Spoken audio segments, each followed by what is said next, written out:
It must be busy in that shop.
Simon We're also on, running late. Yeah.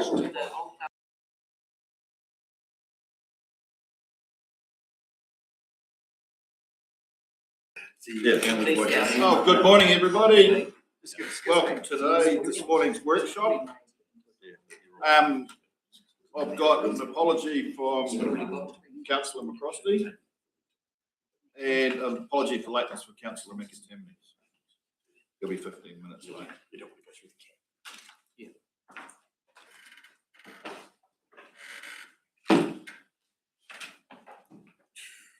No, everyone else is here.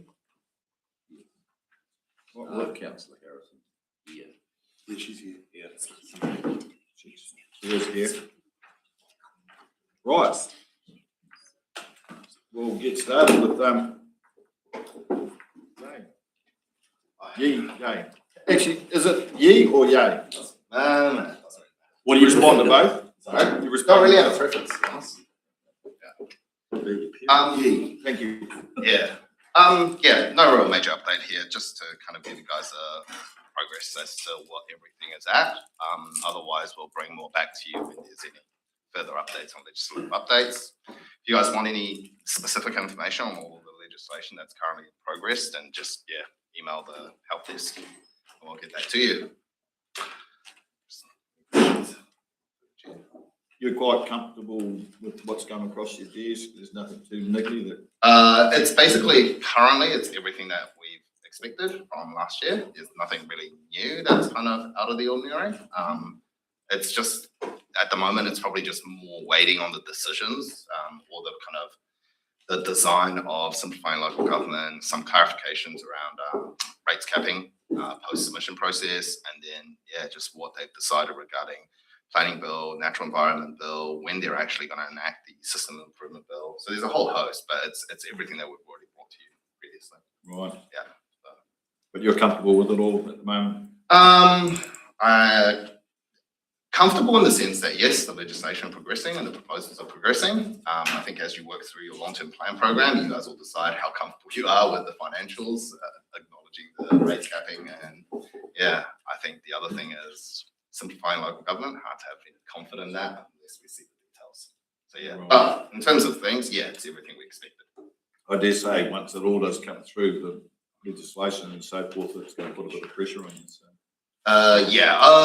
Yes and no. I think like once it gets to the legislation stage, I mean, for simplifying local government and for rates capping, it'll be another chance potentially to submit. From our perspective, what I think will be a lot of pressure, particularly on you guys, is the implementation of, like whether it's a CTB or regional reorganisation plan, or on council in terms of how then we manage a rates capping regime, and also just clarification as to what the interim arrangement is. For rates capping, they've said there will be an interim arrangement starting from July this year, where the DIA is going to more monitor kind of rates, but what does that mean? Right. That's that. All of those unknown things are probably where we're kind of more will need to be fleshed out a bit more once we actually get back what they're proposing. Right. Finalised form. Oh no, well, thank you for the brief. Yeah, it enlightens us to what you're actually experiencing and what you've got to deal with. So. Lots coming across the desk, but that's everything we expected, and we'll bring more back to you when there are updates. Yes. the earthquake prone building one. Yep. I was trying to remember. Did we have any buildings in that? I don't think all of ours came through, didn't they? Yeah, and if anything, I believe the amendment bill actually lessens the obligations on inclusive district because of the size, because there's a population testing element in there as well. Really? Yeah, so if you're a district below a certain amount of population, I think you have slightly more leeway. It clarifies a lot of, I think, the previous intent anyway. So it potentially means that our kind of some of our policies dealing with it are probably redundant or like potentially don't need to be there as we kind of assess it. Okay, thank you. You just see in the slides It's got the ones that we did submit on. Yep. Talked about simplifying local government. We did. Yes, we did submit on one. Did submit. Yeah, we submitted on the 12th of February. Any further questions? Thanks. Okay, Thank you. thanks, guys.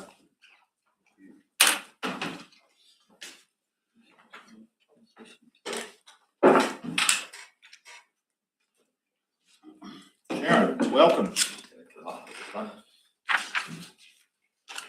Back to the land of the living, Sharon. Kind of, yeah.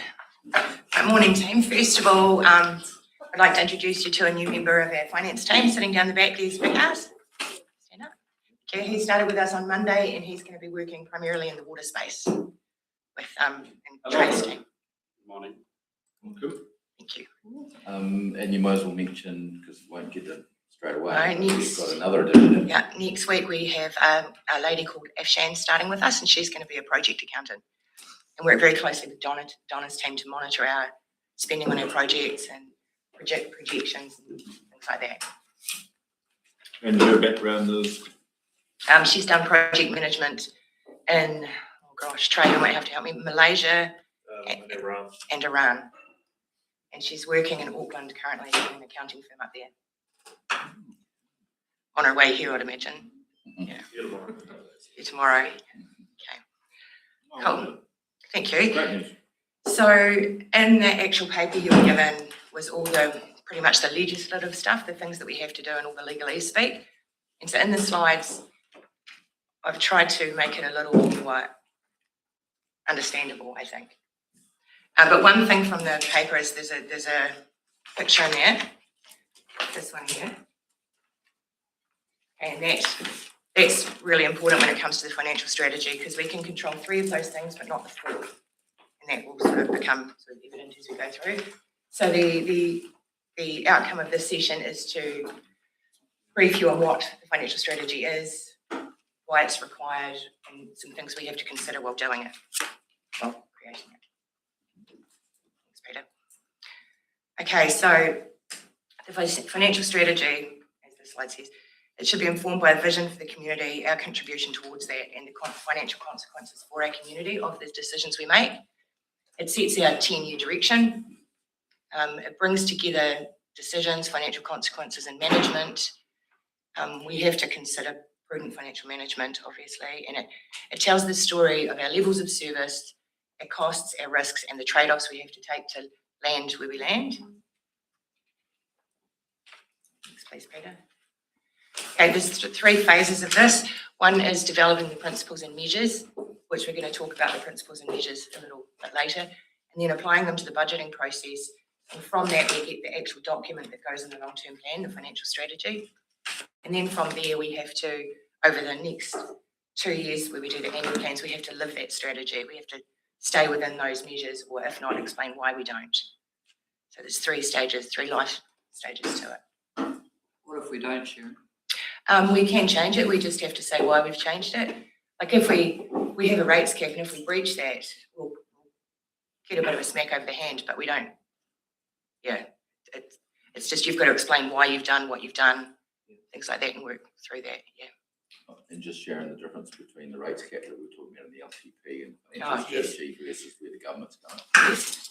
Yes, well, the government rates cap we'll discuss a wee bit further down too, because that's going to, we have our own rates cap, which we'll talk about shortly, but then there'll be that legislative rates cap coming. It'll change that. So what must be included, which was in the paper as well, but we have to have talk about our changes in population and land use, if we have any. So we have to predict how we think our population is going to grow, and if we're going to have subdivisions and stuff like that and create more rating units, we need to talk about all that. We have to talk about our capital expenditure. So this is sort of where it links with the infrastructure strategy to maintain our levels of service or increase them, or and anything else significant that affects our ability to maintain our levels of service and having any growth or additional demand. We need to discuss all that in there.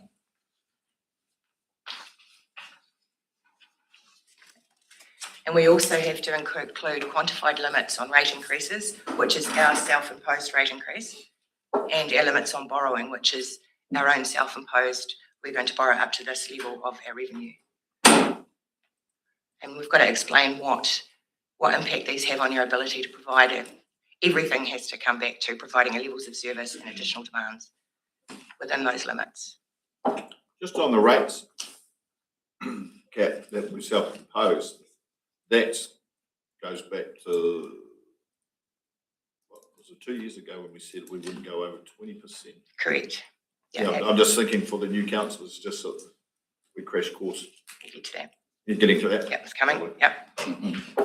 Keep us in suspense, Sharon. Yes, I will. Lovely. Okay. We also have to include any policies we have for giving security to our borrowing. So for us, that's around we obtained a credit rating from Fitch, and they review us every year, and that's coming up very soon, April, I think. And so that if they maintain that credit rating, that gives us, like, we can take heart from that they're confident that we can stay there. We also have to have a statement setting out our objective for holding and maintaining our financial investments, which we have in there. We have a target for what we plan on earning from our investments as well, and that's also in the financial strategy, one of the decisions you guys make along the way. So yeah, we just need to weave all this stuff together and write we've got the strategy in there, and it writes a story of how we're going to stick together with infrastructure strategy and the capital program and all that stuff. I think we mentioned through your worship, those key documents, the infrastructure strategy and the financial strategy and the living and working strategy. And whilst they've got a whole lot of legalese and in particular infrastructure and financial, it is really important, and the auditors and our risk insurance chair and others, are really interested in ensuring that they do tell a story, an effective integrated story around where we're going and how those things are pulled together. So it isn't just, you're used to seeing annual plan figures or LTP figures and things like that. It is about the narrative and how they work together. Thanks, Peter. Thank you. So these are just some things you need to consider along the way. Like financial prudence obviously is very big. We need to act financially prudent, but it's a balance of a lot of things. We need to consider what our community needs now and in the future. And it says that we should act careful, sensible, with careful deliberation. And often that means using advice, which we do. We get advice on our borrowing rates, on our investing rates. We get our Fitch review. So we use external advice where it's not in our wheelhouse. So that's just some things to keep in mind. Thank you. And we also need to think as we go through this process, are our assumptions in line with the sector? Are we similar to what everyone else is doing? Have we balanced our budget? And sometimes we do, sometimes we don't, but if we don't, why don't we? Can we answer that question in a financially prudent manner? Have we considered what our community needs now and in the future? Have we got the right balance for our community? And what do our decisions do to the levers on the right here? Do we have the right mix? And that's the same as the flow chart and the agenda paper, because we can control something. We can't control how much we receive from other income. We can control how much we spend. We can control how much we rate, and we can control how much we borrow. But our other revenue, we can set a target, but we can't control how many building consents we're going to have, for instance, or how many people are going to register their dogs. Certain things we can't control. And do we have the right mix of these things? How much is the NZTA subsidy? Yes. Yeah. Sharon, with one there, our assumptions in line with the sector. When you say the sector, who are we measuring ourselves with? Other local government, other territorial authorities. They will be having a difference of wants and needs to be meeting than us as well. It'd be an awkward one for you to It is. You look at like councils. I mean, it's never exactly the same, but you do look at like councils and the sort of things they're looking to do.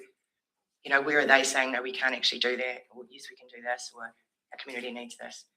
It's just to make sure you don't have an absolute. Who do you use, Sharon, as your? We look at like Waitaki, Gore, Southland District. Yeah, Central. Yeah, they're quite like us. That will change, of course, because nobody's going to have water. But they're quite like us because like Southland has community boards and they have like water as well, and Waitaki has water. It's just who sort of has to operate in a similar environment to us, not Auckland. Certainly not, no. And then the one there, have we considered the demands on community affordability and now into the future?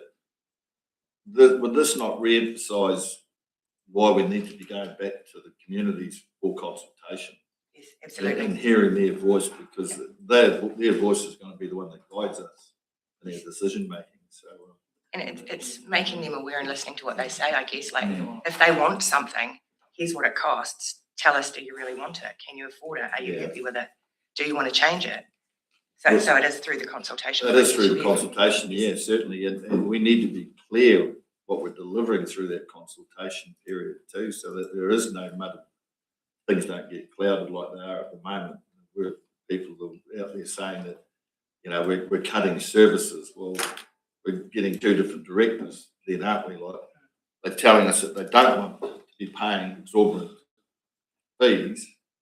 So to stop that, we've got to put everything under the microscope. And when we put it under the microscope, they turn around and say that they want it. So they have got to be very, very clear and decisive on what they want. Yes. And Guide us. we have to get the message out there in such a way that they understand what we're saying. Yeah. So that's why Yeah. consultation document. They've got to remember their future too, because they're not going to be here forever either, but other things will carry on. Consultation's only part. Yeah. At the end of the day, we're elected to make decisions, Oh, certainly. so we've got to make them. But of course, consultation is an important part of that. I'll emphasise it again. You're elected to be your community leaders, so you've got to lead. Thank you, Sharon. Okay, cool. Thanks, Peter. Okay, so we have in our financial strategy, we have financial principles that the council decided last LTP, and they assist us with consistency of decision making and stuff. And for the LTP 2434, we reduced those from 9 principles to 4, just to simplify. We felt, and audit felt, and the council at the time felt there was too many. So next one, please, Peter. Here's one of them. We Sorry, Sharon, did we get assistance, you know, did the old risk and insurance chair help us Yes, around that side of things? Correct. Because there's quite a bit of work to move from Yes. the 9 to the it 4. was. Yes. Yes, we did. So this is one of our current principles. We ensure that everyday costs for services to the district are met from everyday revenues. It's there twice for some reason. It's my good typing. This is another one. We ensure that where future ratepayers use service created today, they'll pay their share through prudent use of debt. So that's looking to the future, and if we have something that is going to go on to the future, we'll debt fund it so that it's paid for over a period of time. Yep. And we aim for rates to be affordable, fair and equitable, with increases set to provide certainty to ratepayers. I guess we try and do that all the time, obviously. We prioritise our investment in infrastructure that balances cost, risks and service levels.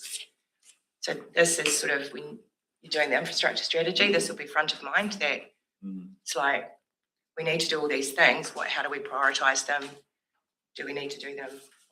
This is a big consideration for that.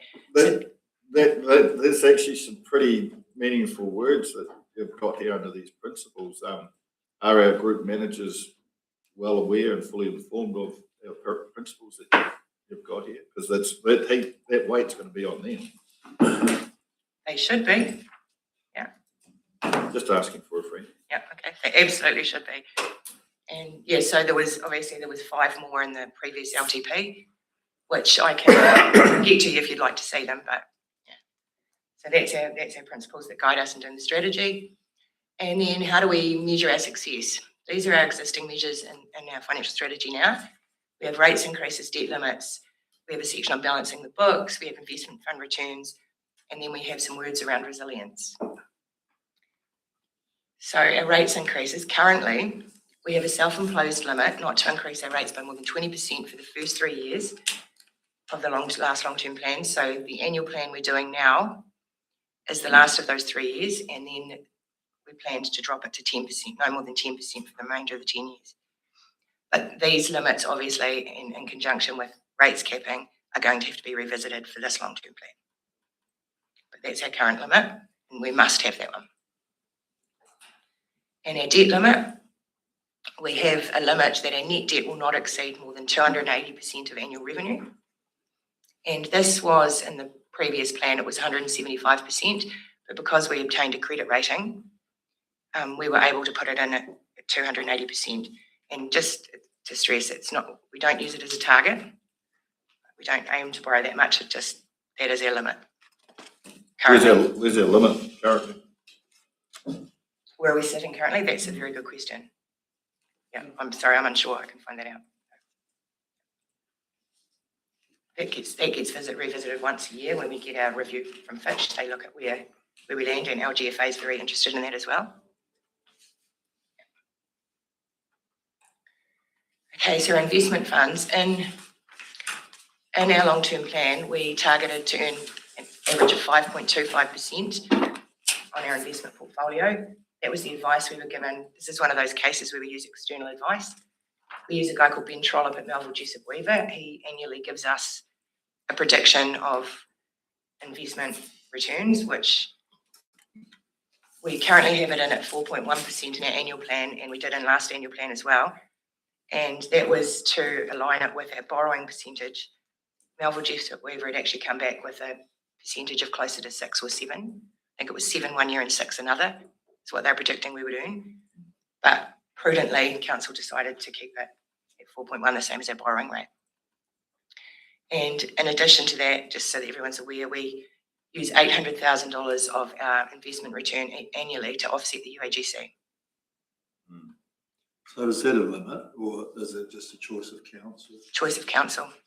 Do we, And it's irrespective of whether we actually make a return. If we make a zero return or a negative return, we still take 800,000 Correct. from the investment. And I think one thing to note is if you chose to stop doing that, you need 1.6 million to fix the effect of that, Yeah.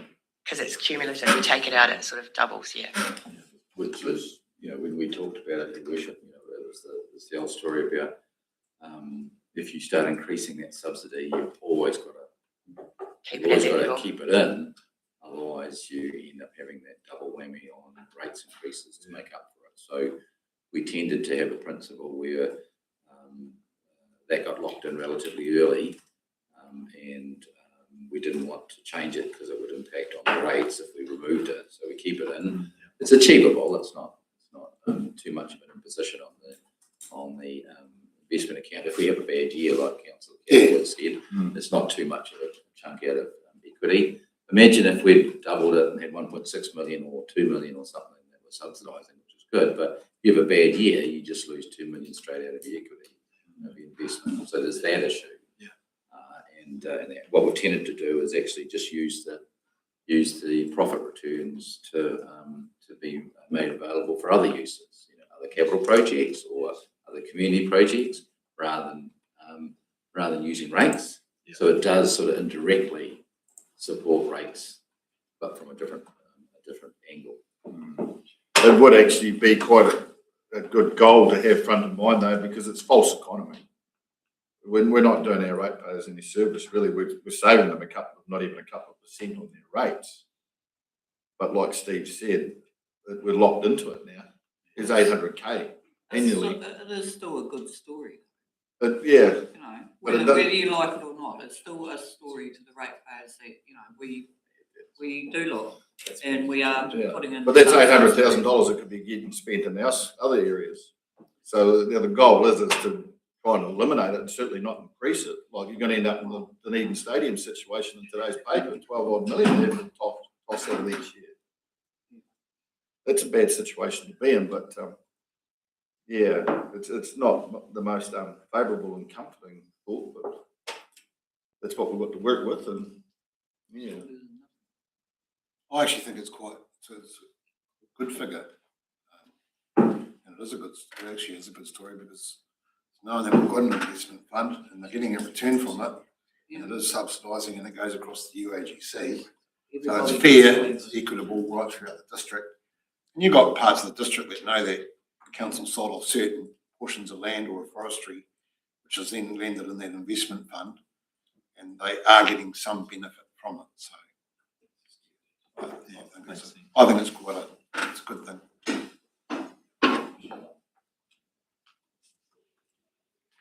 Okay, and so balancing the books, this is where we intend to have a balanced budget, where our revenue is higher than our costs. However, during the long-term plan 24-34, where decisions were made to use debt to fund our expenses in years 1 and 2 and repay them in 4, 5 and 6. And so that has had an impact on our rates increase for this year because we have no debt funding going into take out our operational expenses, where in the previous 2 years we did quite a lot, like the 7.4 million in year 1 and 4.3 in year 2. This year we have none, so the swing from that's about 10% on our rates straight up before we increase the cost. Now, that's the story we need to be telling our ratepayers. That's a far better story than the last one, Councillor Kaplan. And that's the honest truth. Yeah. That decision, Sharon, we made that decision, didn't we? Because in theory, we were still moving into the theory of Three Waters. Yes. Associated debt was moving from the balance sheet, wasn't it? Yes, and that To an entity. the costs That's why of we made that decision. the costs of Three Waters had gone up so much that it was going to make our rates increase 45%. And so that debt is funneled through water as an overhead, though. It only goes to water schemes to be repaid. And it affected the water rates. It made the water rates go down. And it's going to be repaid. Well, it's going to go with water. That figure was 10%, you reckon, Sharon? Yes. Before we did anything, it was. Yeah. And through you, Your Worship, I think that's a key thing for our discussions with our rural water schemes this year, because the way that was applied was reducing the internal overheads in the past 2 years. And the way it's been coming back in is through the internal overheads. So if you look at last year's internal overheads and compare it to this year, it'll be markedly different this year. But that's actually a result of that loan funding, not a massive change in the overheads. So it's just something we have to explain, because I'm sure we'll be asked by a bunch of rural water scheme committees, why has this changed? It's not separated out as a rate smoothing line in the budget. It's actually reduced internal overheads and then them increasing. So it's just something to note when we are having our discussions. That was the mechanism by which that 45% rates increase was reduced overall. And that's there. It really highlights we need to be selling, and not selling it, telling that to the people. There's a consequence from the last 2 years. We consulted on that position, didn't we? We went out to public consultation with 45%. Yes, we did. Yeah. And it was an absolute. And it's evident in our strategy. There's a graph in there that shows our balanced budget. And for the first 2 years, we have a very unbalanced budget. Yeah. And then it's pretty much zero, and then it's coming back up again.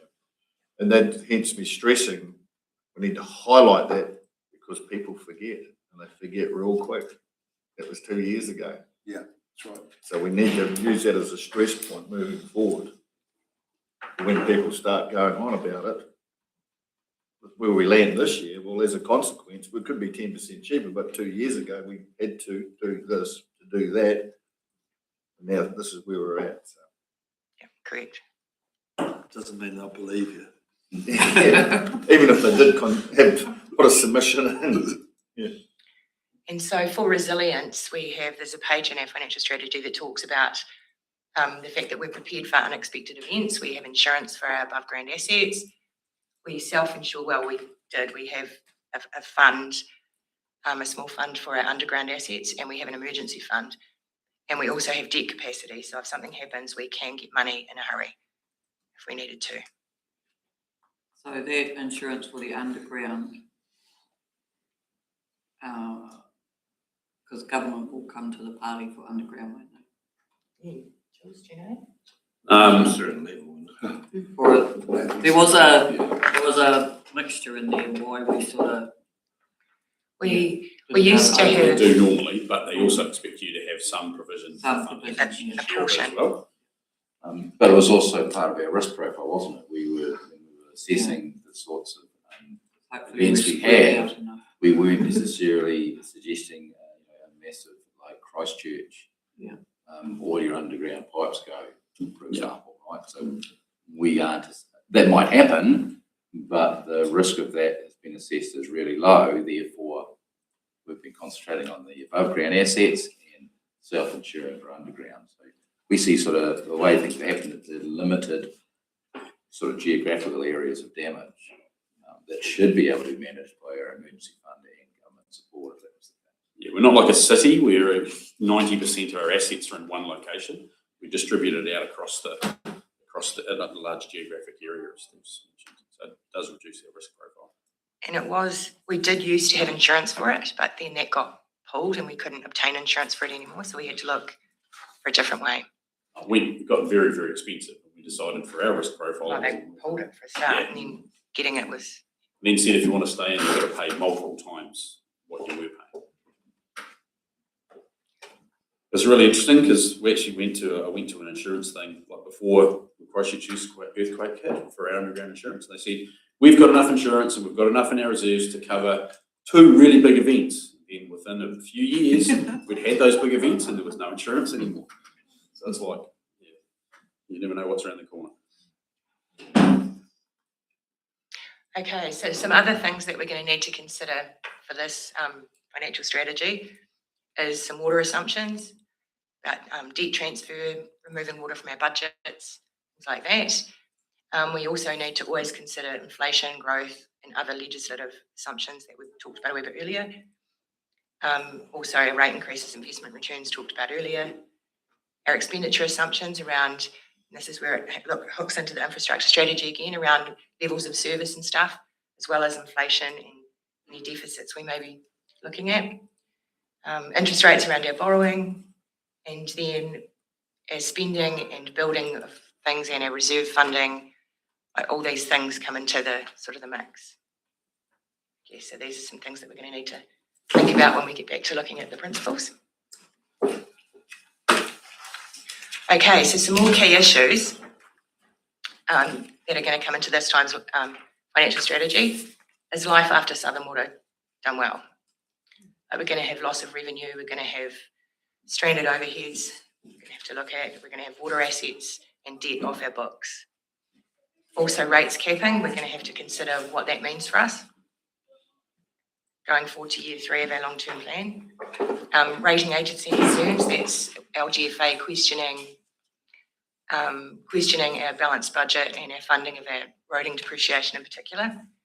But currently we're getting the roading revaluation re-looked at, but we'll talk about that later this morning. And transition monitoring by DIA, we don't know how that's going to work yet, but they're going to work with us on that. And we also, So that's, your transition monitoring, is that relating to the rating agency concerns? I believe so. Yeah. So that's and we described this before, we were just talking about the issue around the balanced budget, the deficit related side of things, and what we've got in place to address that. It's sort of looking at what it means when water comes out as well, with those things in there as well. So it's a bit of a puzzle.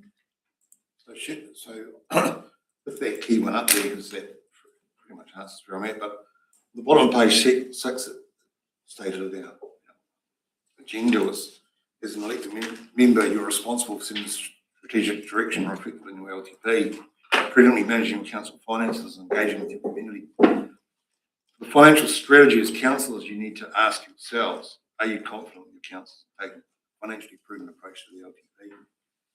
Is the financial direction of the council described clearly in your financial strategy? Now, this is where this piece comes in for me, is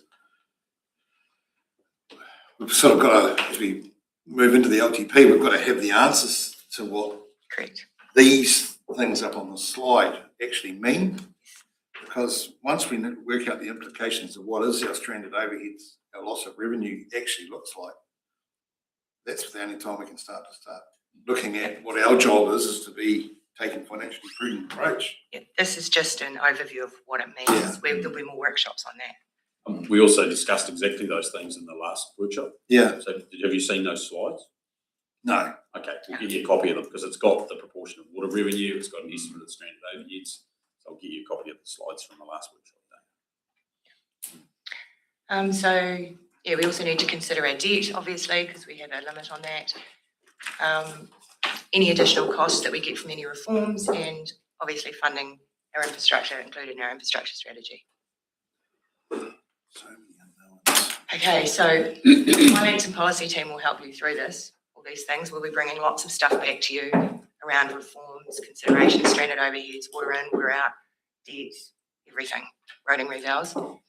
And obviously it also depends on the infrastructure strategy and other council objectives, living and working, things like that. We're going to need to consider rate capping and other reforms, obviously, and loss of the water activity. And also we're going to have some quite big discussions with LGFA with their concerns around our funding of our roading once we get all that information back. And we need to put in all our other assumptions and like population growth, inflation, all that stuff. Run that all through. Okay, and here's the questions Dane just brought up actually, just to highlight those again. These are things you guys need to consider as we go through all the workshops around this process. I'm guessing we don't need to read that one. And yeah, yet again, the graph I talked about before, just to bear this in mind, we can control 3 of these things. Not the 4th one, but these things all go into the mix of what we put in our strategy. And this appears in our strategy.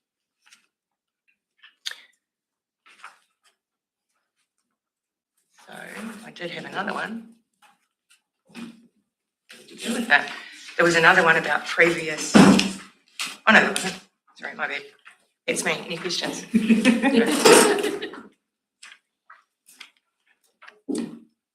Perfect. Thank you. Oh, no, I've got one. Just the sorry, Sharon. It's okay. Just the assumptions that you bring to us. How soon do you think we'll have those? Around inflation and interest rates and stuff. That's normally the end of the year. We start getting the first ones. Normally around December, we try to pull something together with the first lot. And then we do revisit that again because we will bring it to you and say, well, Burrell comes out, I think, October. Yeah, October. So that's inflation. Normally we base it on Burrell. Yeah. And then we can get interest rate assumptions from 2 advisors, one for borrowing, one for investments. And we tend to do that 2 or 3 times and bring it back and see if it's changed. And yeah, you guys make a decision, but yeah, normally it's end of this year. Thank you. Any further questions for Sharon? Just before you disappear, Sharon, I'd just like to acknowledge, for those who don't know, Sharon has been extremely unwell lately and she's still been backing away at this to meet today's requirements. So thank you for that, Sharon. Welcome. Appreciate it. Thank you. Session number 3.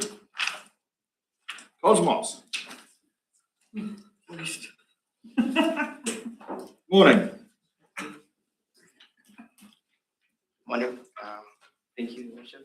You're welcome. Thank You you. might want to just adjust it for. Pull it down a little bit. Yes. Finance is always a way up there. You won't see it until we get closer. Okay. So I'm here to talk about glass recycling. It's part of the solid waste activity, but we're going to talk about it today because it's a new service that's coming up. So we need some time to prepare for the new service. So it'll be good to get some direction from you early ahead of the solid waste workshop in May. So this this service is a requirement from the government for us to comply with the campsite collection standards. So we are one of the last councils to be compliant with this. So we're given a grace period up until the 1st of January 2027. So we've got up to that time to start collecting glass. Just to give you some background, we already put some provision for this in our waste minimization and management plan and in the current LTP as well. But the key direction that we need from you today is on the method of collection and disposal for the glass. So there's 2 main options that we can make use of. Perhaps you should have a copy of the Cosmos, because we can, because that way you can keep up. You know what's coming up. Yeah. Okay. We've seen this before, but the report's not the same, obviously, as the slides, so you can speak to the slides, which the councillors get. Okay, yeah, so good background there. We did an audit of the campsite waste, campsite rubbish bin, just a green bin with the red lid. And 13% of that is divertible glass. And that's what informs the potential that we can divert 429 tons per annum from the landfill by collecting glass. The requirement that government has stipulates that we should collect glass from all existing dry recycling collection areas. So that's currently about 6,500 households. We continue adding as new households come on, we continue adding. So we budget for a little bit more than that. Yeah, and go to the next slide. So that's just a graphic that shows you what the composition of our campsite waste looks like. So we're currently diverting that 10%, which is your current dry recycling, it's cardboard, cans, and plastic. We have that potential to divert 13% if we collect glass, and organics compost is 51%, but that's not mandatory anymore, and we still have to go through that in the May workshop. Question, Cosmos. So the government are actually putting this in place. We don't have a choice. So are they helping to get rid of the glass when it's collected? Where's it going? Because that's always been the argument. It sits in stockpiles. I don't expect you to answer. I made a statement, okay. It sits in stockpiles around our country and is not actually being used for anything. For a good feel factor, which it's going to cost the ratepayer more to collect it, because you can't collect stuff without having a cost in there. And everybody that has skips in there, it doesn't matter, you just keep throwing your bottles in and they get taken away to a landfill. Yeah, Your Worship, I think. So is there, what I'm asking, are the government giving us anything to, give back to our ratepayer to encourage them to pick up the recycling? Is there, how you used to give your bottle in a few years ago and you got 5 cents back? Anything for us? No? Yeah, there's two parts to that. So the government has given us an opportunity to apply for a grant that supports this project. So we've applied and it's been approved. And you see when it gets to the financing slides how much they've given us. Yeah. And then the second part is the sustainability of the disposal method is also part of the discussion of this workshop. The method that you choose also determines how much you keep in stockpiles and how much you get rid of. So I think the decision that you make today will determine if we've got stockpiles years from now or not. So if you don't want a glass recycling bin, you can't opt out? No, you cannot opt out of. If you don't. Donna, do you want to contribute something there in the back? Yes, good morning, thank you. And just to respond to Councillor Kennedy, correct, currently we don't have any arrangements for the glass to be taken out of district, but what part of the strategy we're considering going forward is whether we actually consider crushing it at Mount Kui and piling it there, because one of the main factors that is taking up airspace in the landfill is bottles and glass where it's not broken. So that's valuable airspace that if we can encourage our community to definitely recycle it and move it across, it can then either be crushed and stored or crushed and scattered in the interim if we have to, which will take up far less space in our landfill. Donna, a question for you. So why aren't we grinding it now and spreading it on our roads? We're not allowed to. Through you, Worship. So currently, it's not considered that's the best option for our roading network. Why? I can't answer that actually at this point in time. It'd be a far safer option than the blue Stony Creek rock that goes through car tyres in a lot of our roading network. So through you, Worship, it's something that we can definitely investigate as part of our strategy moving forward. Through you, Your Worship, in the past, it's been because it was a lot more expensive than using aggregate or sand. So And we actually only collect small quantities because it's only what you drop off at Mount Cooey.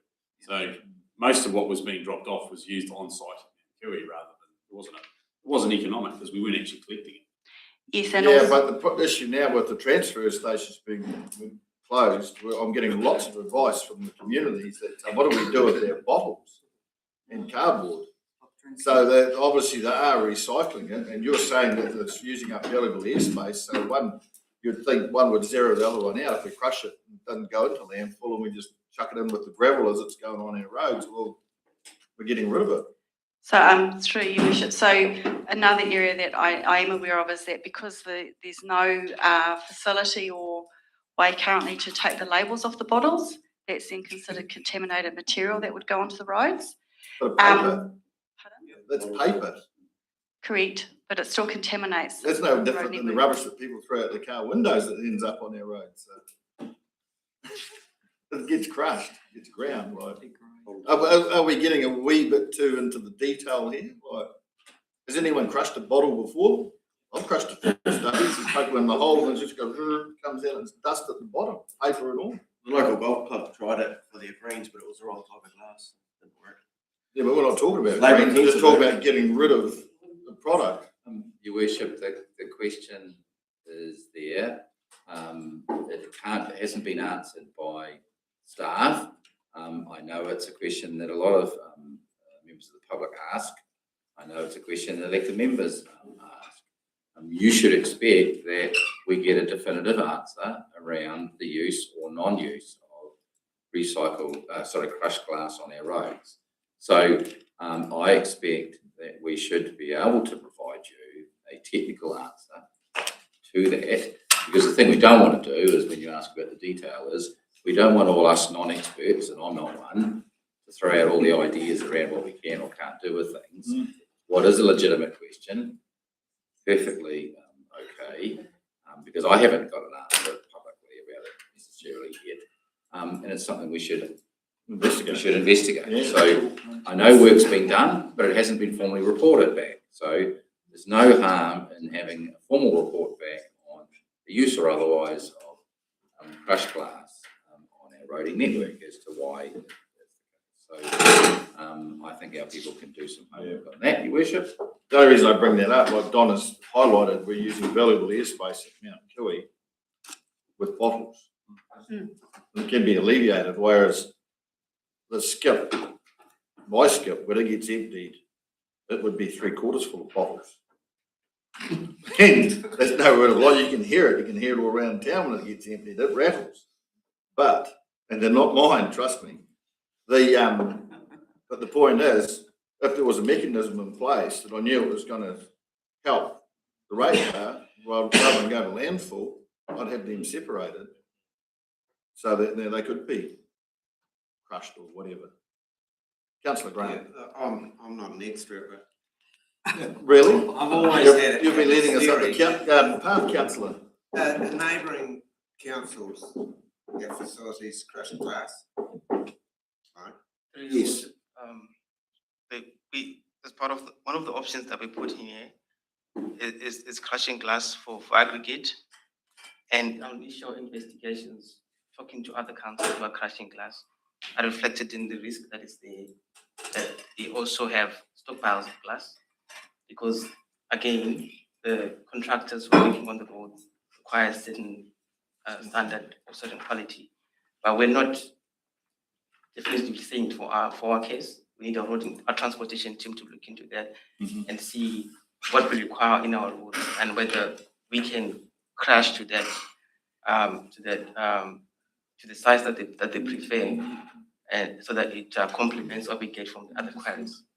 So I think, it's an option that we've put in here to consider, but we do have our neighboring councils, Central and Go, collecting glass. It's mixed color and crushing it. But if you go to Go transfer station now, they've got mountains of glass there now. Because I see this as a golden opportunity to make money. If we set up, don't look small, think big. You could get the neighbouring, they could bring in truckloads of bottles, take away their crushed glass, they bring in 20 tonne of glass bottles, they take away 20 tonne of crushed glass. And then they can do whatever they like with it, and that gives us time. Glass is silicon, so dump it back on the beaches, you know? You don't need to get into turning it into blooming footpaths with crushed rubber and all that sort of crap. Just, I mean, we've got places have erosion problems, dump the glass there, or sand, if it's back to sand, but we can make money out of other councils' problem by setting up a larger scale glass crushing thing. It's big. Down there's for dancing.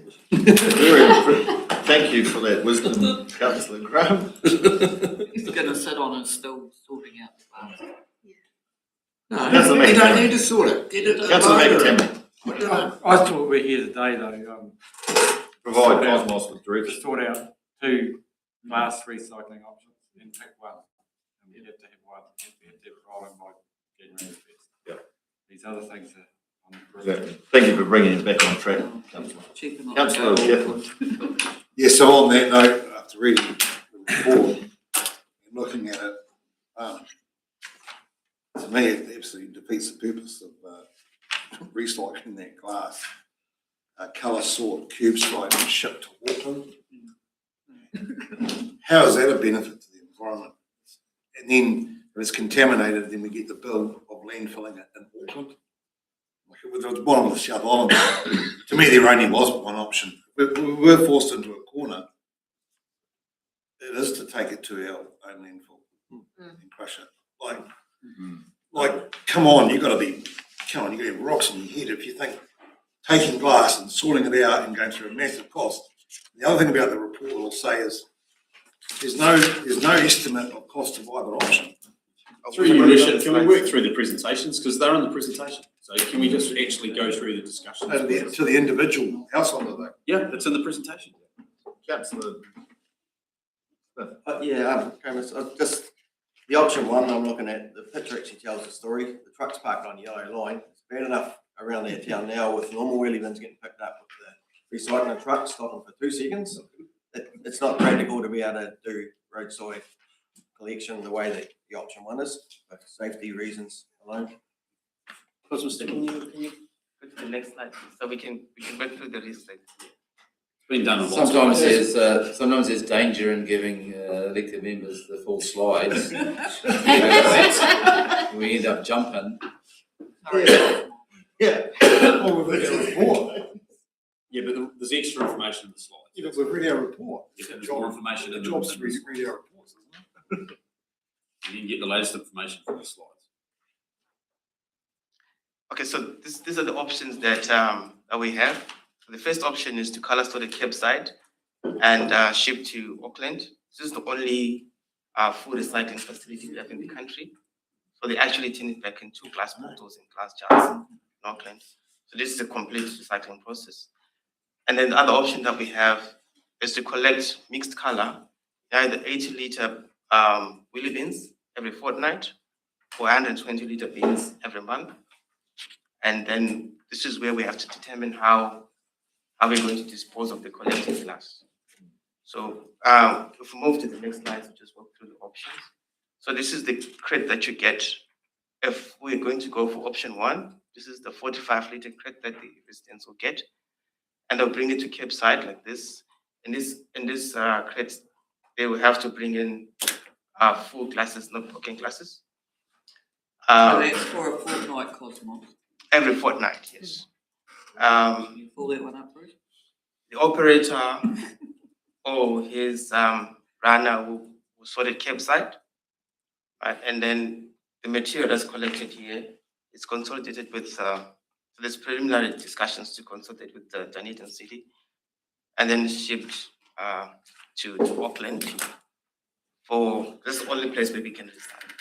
Cosmos, just if someone on that option, if someone did need 2 crates for a fortnight, could they get an additional crate if they've got lots of unbroken glass? Just trying to think of avoiding people running out of capacity and putting it into their wheelie bins. That's what will happen. That's what will happen.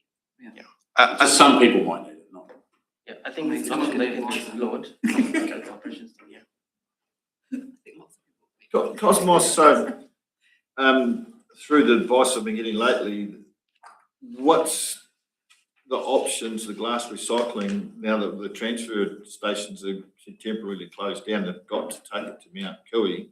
What's the option there for them to do with their glass? What are they to do with their glass when they get to Mount Cooey? What does it go on? Goes in a separate scope. That's the full glass recycle. Through your worship, there's actually recycling areas at Mount Cooey for glass. Right. So, but Donna, if we went to this, would we have colour separated bins so they could be separated at Mount Cooey and then recycled rather than crushed on site? Absolutely. These are all part of our strategies for consideration going forward. Just a question, you made a comment there before, Jules. The glass is it not to be broken. It's got to be solid model. So where do people put their broken glass? So for this option, yes, for the safety of people operating it, you can bring broken glass into this because this crate also has openings at the bottom to drain water. So you have glass chips falling onto the curb as well or onto the footpaths. So you only put solid bottles in there. If you've got broken glass, you can put it in your rubbish bin or take it to the transfer station.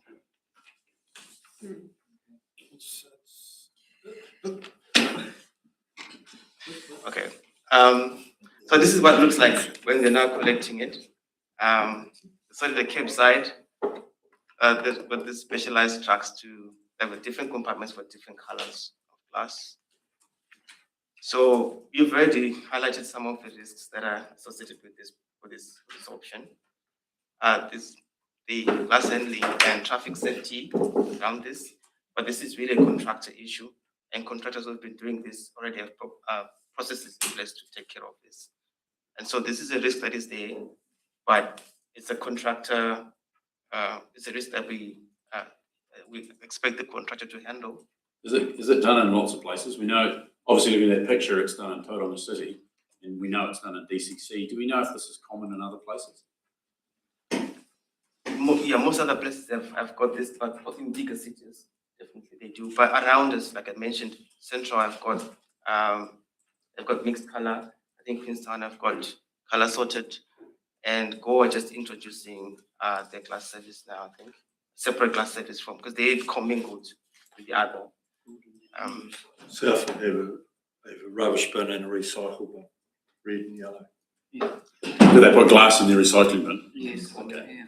Because, I mean, we have, through you, your worship, we made the decision not to do that because the feedback we had is, and especially from Queenstown Lakes, is it contaminates all your cardboard. Yeah. You end up with broken glass. The rest of your recycling is a lower quality because it contaminates it, and that's one of the reasons why we didn't introduce glass, because we were piggybacking on the Dunedin service originally, and they didn't have glass going in as commingled with the rest of their recycling, and much higher quality cardboard and paper recycling coming out of that.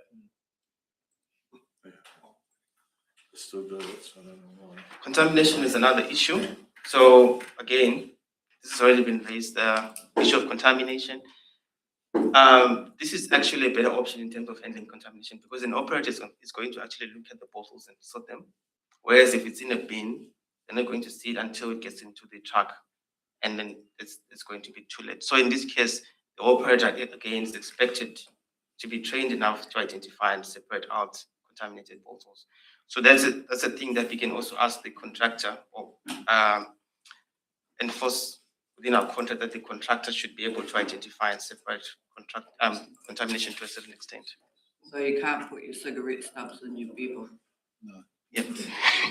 Or your bottle tops. So what do they do? Put it back in the bin? It's to landfill. Oh. So why haven't they got 4 windows then? I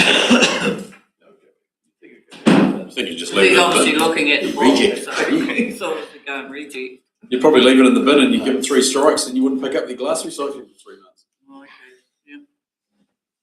So there's some benefits to this option, and the key benefit to this one is once you take this option, you won't have any residual glass with you. So most of the glass that you collect will end up going to VZ for recycling.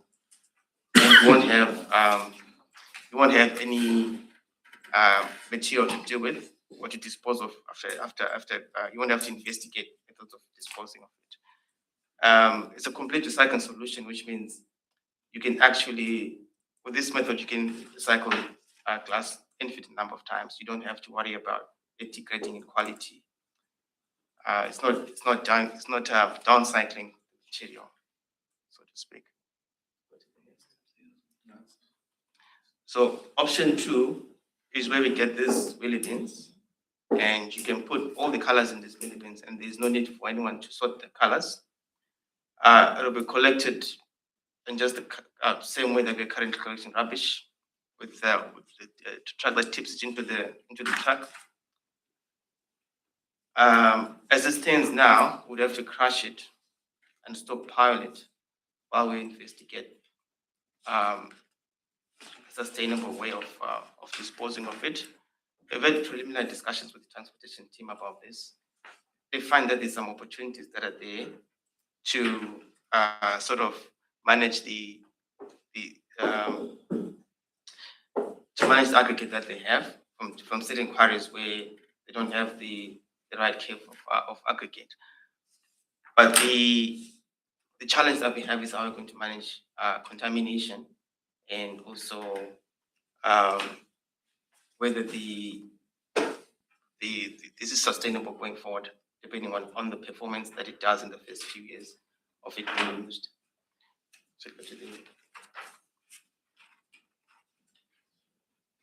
So the major risk of this one is the fact that if we fail to find a sustainable disposal solution for it, we'll have to bring it back to the landfill, and it's going to cost us money to do that, because it takes up valuable airspace, and it's an additional work for the contractor.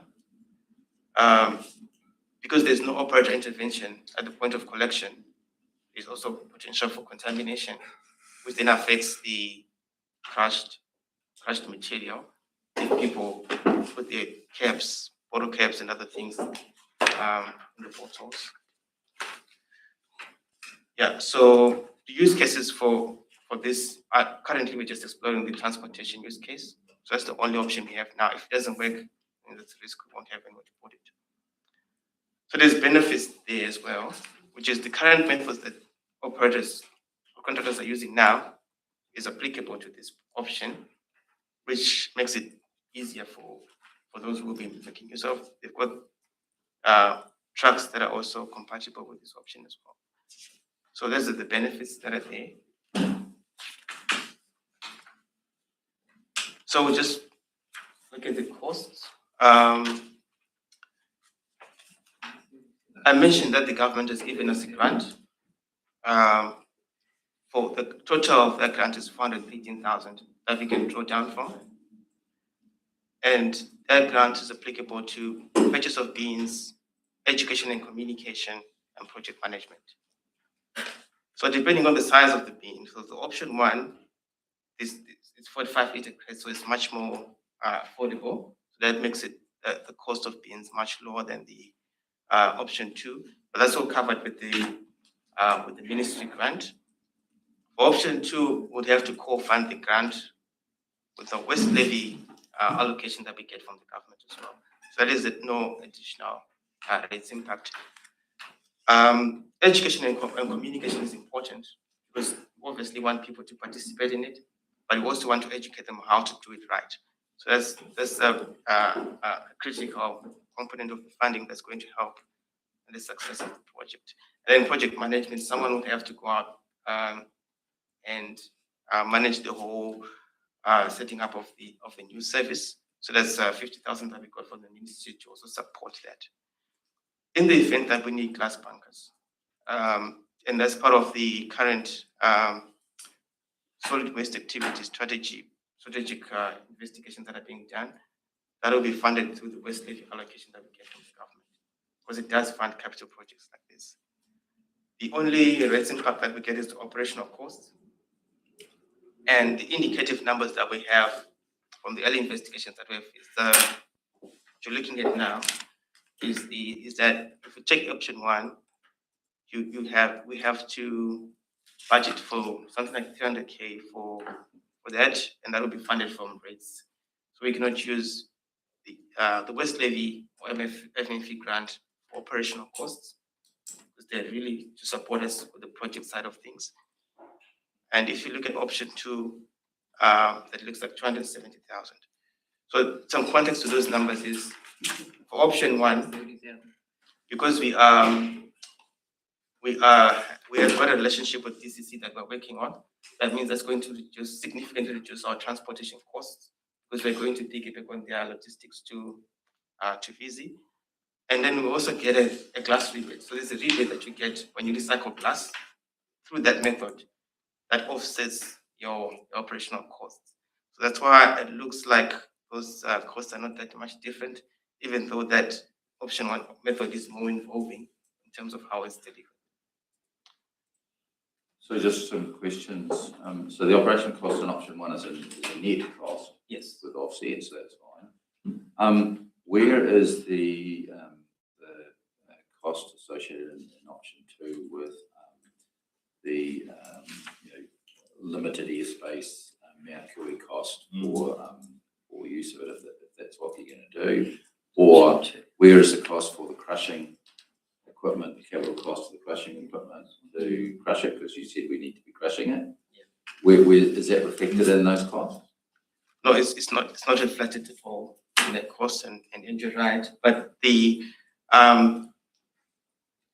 we have to determine if our volumes warrant us crushing here, or we have to talk to Central, for example, for a crushing. But if we are to go that route, we can fund that from the West Levy, because it does fund capital for diversion. So we will not need to fund it from Because the issue that, and you're asking for direction, the problem is quite a bit of unknowns in respect of what the comparisons are going to be, particularly the question of, well, is there economic value in crushing the glass? Because if there was economic value in doing that, then you have a different comparison to the cost of taking it to DCC to Auckland. And yes, there's a benefit in full recycling option, but the council is very interested in actually what is the hard dollar comparison cost. So expecting council to give you direction that says, short of any other information, we would go with a particular option. There just isn't the information to be able to say, well, what is the end use of option 2? Because if there's no end use of option 2 and it's like a major cost, then what you're recommending makes sense, right? But they don't have that information. So I'm struggling to see, I see that it's good information because we get a better understanding of it, but actually to fix on hey, we're going to capitally invest in option 1 and go down this pathway, and we don't have all the information in relation to option 2, because that's the direction that we're seeking. I just think we need discussion amongst the councillors around what we're understanding here, but I think we're missing some information to be able to confirm direction. That's just mine. Yeah, and I'm of the same opinion as Stephen, and no disrespect, Cosmos, but we're lacking the detail on our options here. For me, I couldn't decide on an option going forward at the moment until I get more detail.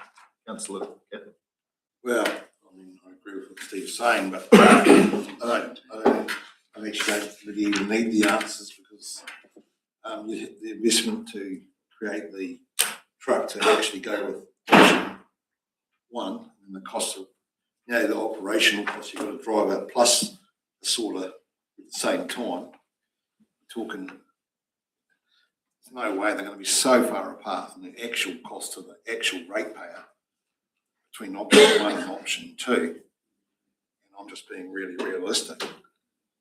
What we've got, you think, I just can't believe you want to put a glass bottle all the way to Dunedin and then all the way to Auckland, and you think it's going to get recycled. 70% might get recycled. At what, and those costs won't be anywhere near there. I can work that out. just to mind, just the operational cost of actually physically collecting it. Councillor McIntyre. Cosmos, those operational costs for option one, that includes the cost of running the truck and sorting it, doesn't it? Yeah, we expect the contractors to have their own trucks. Yeah, so that's budgeted in those operational Yeah. costs. And just to support that through you, Worship, so that is correct. We're currently doing the negotiations on the proposed extension of current contract. And then when we go out to tender, this will all be part of the tender process, if this is what the councillors choose to do. And those operational costs are already factored into the 26-27 budgets that were presented to council. We've already included that in there as an option if we did choose to do that. And regarding option two, what do we do with it crushed? That's unknown at the moment. We don't know. Like we're trying to get guidance, but it's quite a big piece of work. We do know it's not happening in Central and it's not happening in Gore, so there's issues with doing it in those Yes, locations. correct. And it's stock. Gore, like I've physically seen Gore. They've got it stockpiled, like almost like a little mini yes, hillside. But the issue is we can't present to council two options and then say, well, from our understanding, option two's out, right? When there's a different viewpoint around that, because it hasn't been presented in terms of the information. We're just throwing out things around. This isn't going to work. This isn't going to work. We're making it an option. We can't do that to the elected members, right? Because otherwise you'd only say, okay, council, we're only going to give you one option because there's only one option, and we'll explain ourselves why there's only one option. So we're sort of caught in the wrong spot in terms of how we're proposing this. I also understand perhaps there's a time constraint, so we need to get that option two sorted, explored with more information to the best of our ability, so people can say one way or another which way we should go. So I just think we've created a bit of a problem for ourselves on that, but we can sort this. We can come back to something. I've got a question through to you, Worship. Under option one, we're leaving $200,000 on the table of levy money.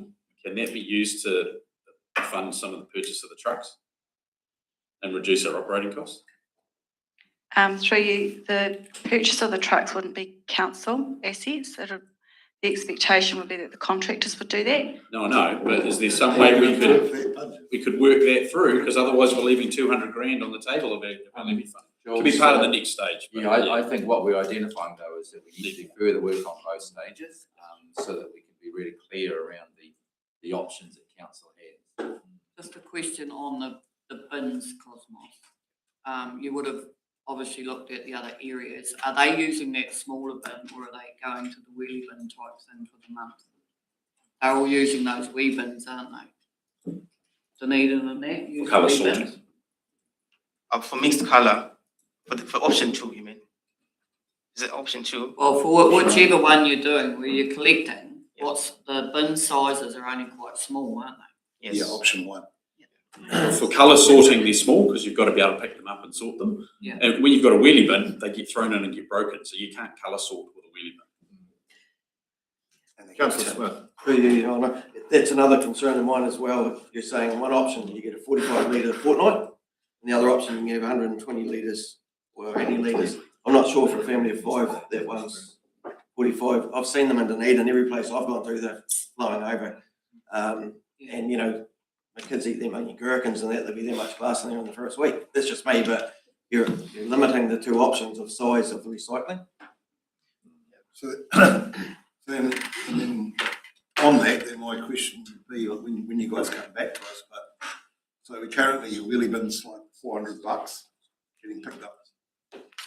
The waste one every fortnight is going to run around in a special truck picking up a wee bin. So we're going to do it for $40. We're still going to be leaving a lot of glass behind because people Really? just can't get it done. If everyone's in agreement, I think if we could let Cosmos go back and weigh up the more options and push hard, my suggestion would be push hard with transportation because I'm sure there's plenty of farmers out there that wouldn't mind you dumping their glass on their farm tracks with some gravel, so How many trucks? can't be that do big we an need? issue. Do we have one truck? Well, we only need one truck. For our district, we only need one truck, I think. It just depends on how the operator, how the contractor wants to do the bin run. They might want to do two concurrently. It's up to them how they actually do the actual collection. And would this be in the same area that the wheelie bins currently operate? There'd be no further expansion to that? Yes.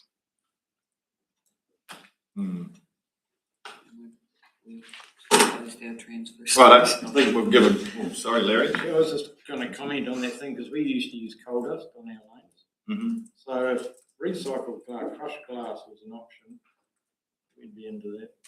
We can spread it on our cow lanes, it's silicate, as Bruce says. If we can spread it on our lanes, it saves a lot of lame cow issues and things like that. So There you go, Cosmos. that's something to consider. He's your man to talk to. Everyone's in agreement with that. Well, Cosmos, if you could do that, please, for us, that'd be lovely. Sorry we couldn't come to a conclusion for you today. You certainly created a good debate. Thank you very much. Thank you. There we go. It's one of those things that we have to do. And We now, have- this one too. Quarantine emails. Was 16%.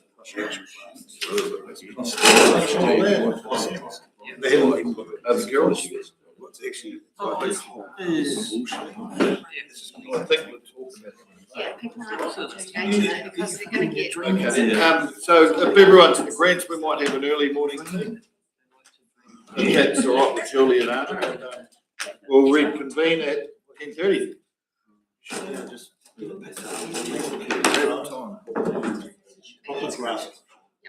Comes out.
Yeah, Reed's got. We're all good to go, thanks, MJ. You want 350 like do you put that in there? Well, no, right, Cool, because these are the loose house. session number 14. This is also Mike, a lot. please come to the fore.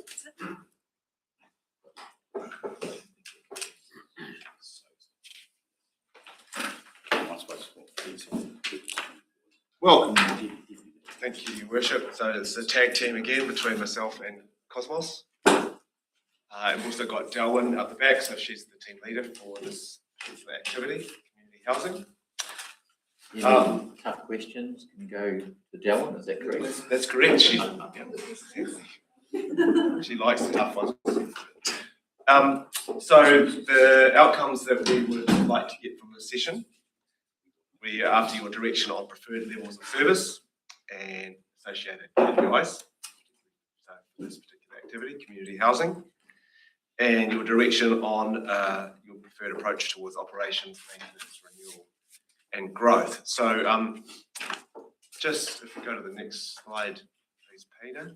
A little bit of context around community housing. You're maybe well aware, but we do have 98 separate units across the district. So there's 8 towns where we have community housing. There's actually 11, is that right, Delwyn? 11 locations. So there's 2 in Milton and 3 in Balclutha. And the objective obviously is providing affordable housing for the elderly and the vulnerable. So yeah, so Delwyn manages that really well across the district, including the tenants as well as the repairs and maintenance and all that. So Cosmos has prepared some proposed levels of service for the upcoming LGP.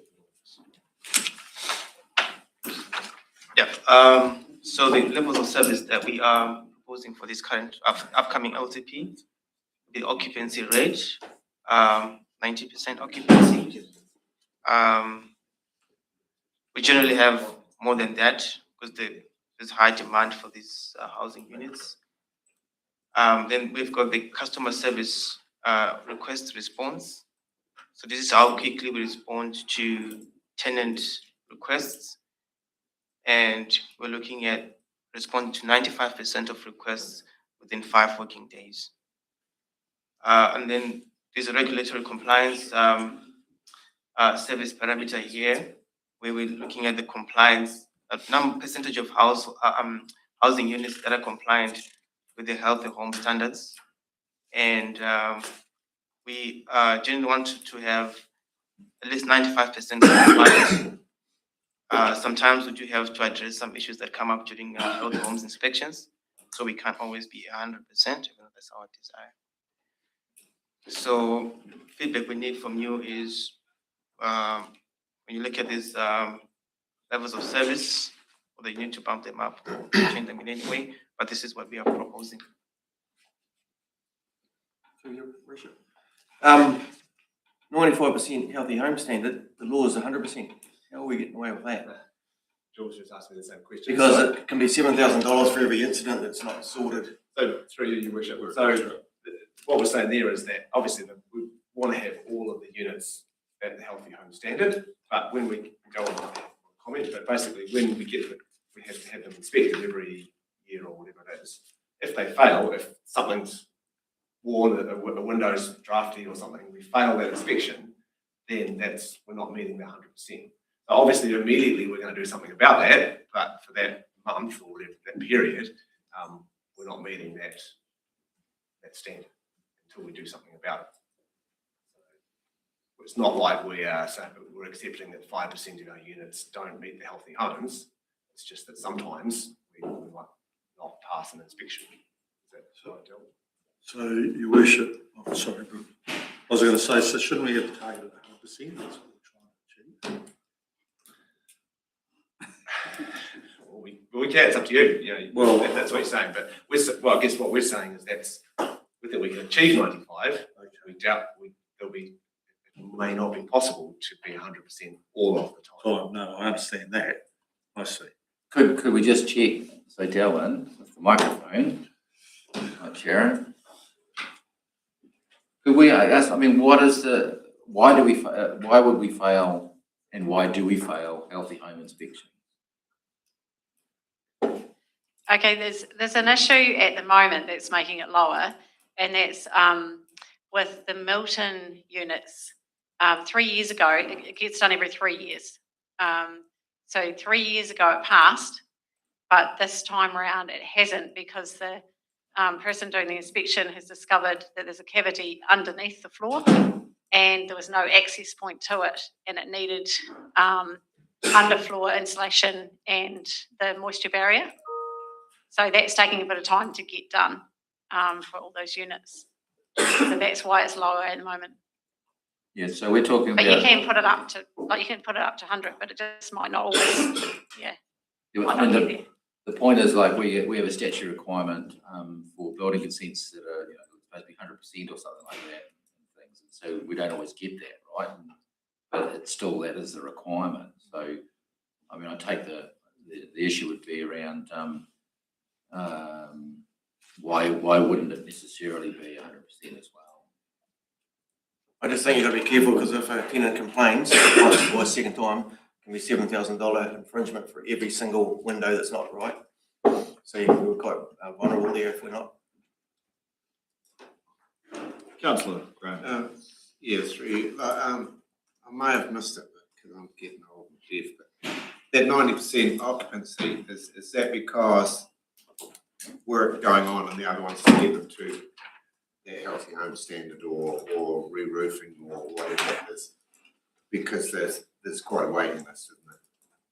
Again, Delwyn might want to answer. With the occupancy, no, that's just when someone moves out, we do up the unit. Right. So it just depends who moves out, and there might not be anyone move out, and then there might be 3 or 4. Yeah, it's not because there isn't people going. But to add to that though, Delwyn, then, so you're saying that 10% of the time we're not actually picking up revenue for that reason. So what, in a dollar value, what's that costing us? There goes a question for you. I don't expect you to answer it now, but yeah, it'd be good to know what that's actually financially costing us. Or, Through your worship, it wouldn't be 10% over the total year though, would it, Dylan? That will only be until all the units are upgraded. Yeah, the problem is that if you've got a waiting list, then unless you take units out to upgrade them, fix roofs or whatever and all that sort of thing, you would end up with 100% occupancy, wouldn't you? So your reduction below 100% has to be because you are deliberately choosing to have units out of action because you are doing something to them, which is what you'd expect. So really, at the end of the day, it's the occupancy rate target must be tied to your maintenance requirements. Yeah. The only unknown is you don't know exactly how many tenants are going to change in any single year, and exactly what works are required to be done in those units. And then the other only unknown is what does that 10% cost us financially? I know from last financial year we exceeded our income target that was budgeted, and we could look at the percentage, but I'd be very sure it's less than 10% over the whole year. So if you look at the graph that's in your report, I think over the last 12 months, the occupancy has been at between 95 and 98%. That's pretty high. Right, so why have we got 90%? That's a target, not an actual occupancy. Well, that's our target, and what this, I'm just saying over the last 12 months, that's what we've been able to achieve, but it might vary. Say if you have 10 people move out all in one in a short period of time, then there's some work to do to tidy up those units, refurbish them, find new tenants, so on and so forth. So they're going to be empty for a period of time. Any further questions? Yes, through you, Your Worship. Just on the customer service request response, and your target's 95%, which is very good. What's an example of a request or a response that will take longer than 5 days?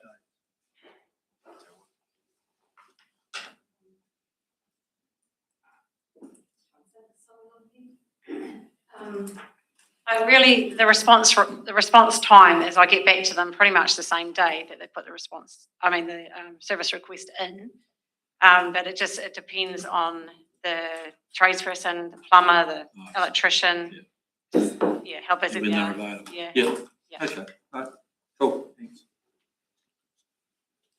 Question, Dylan, so the customers are quite happy with you contacted them and the response time? You don't have anyone niggling at you or? No, I have a really good relationship with them. They all seem really happy. It's lovely. Any further questions on that subject? So, Your Worship, these guys just want us to confirm what's here or now or? Right, that's the direction. Yeah. That's a bit further on. Your Worship, we're happy to change the slides on 90 to 100%, but just noting that we may not be able to achieve that. Yeah. That'd be fair. That's your direction.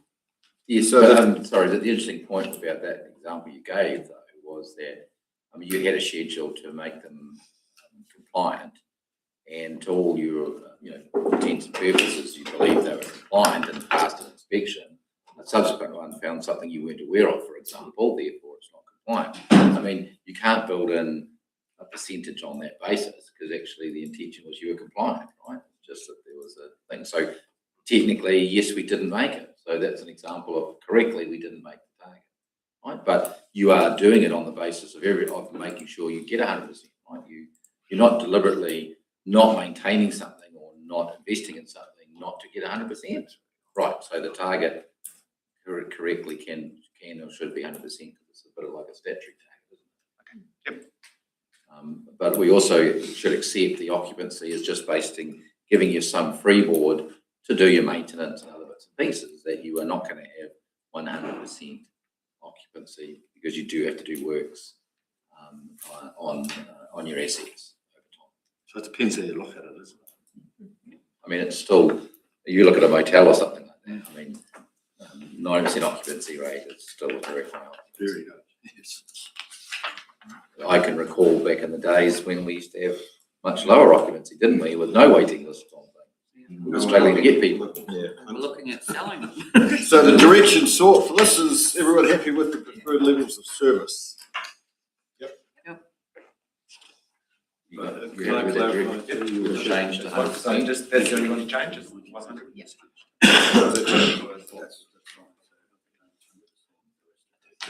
Yep. No, that's great. Thanks for that. So next slide, so we do, so we have some more early questions for you. Yep, rightio.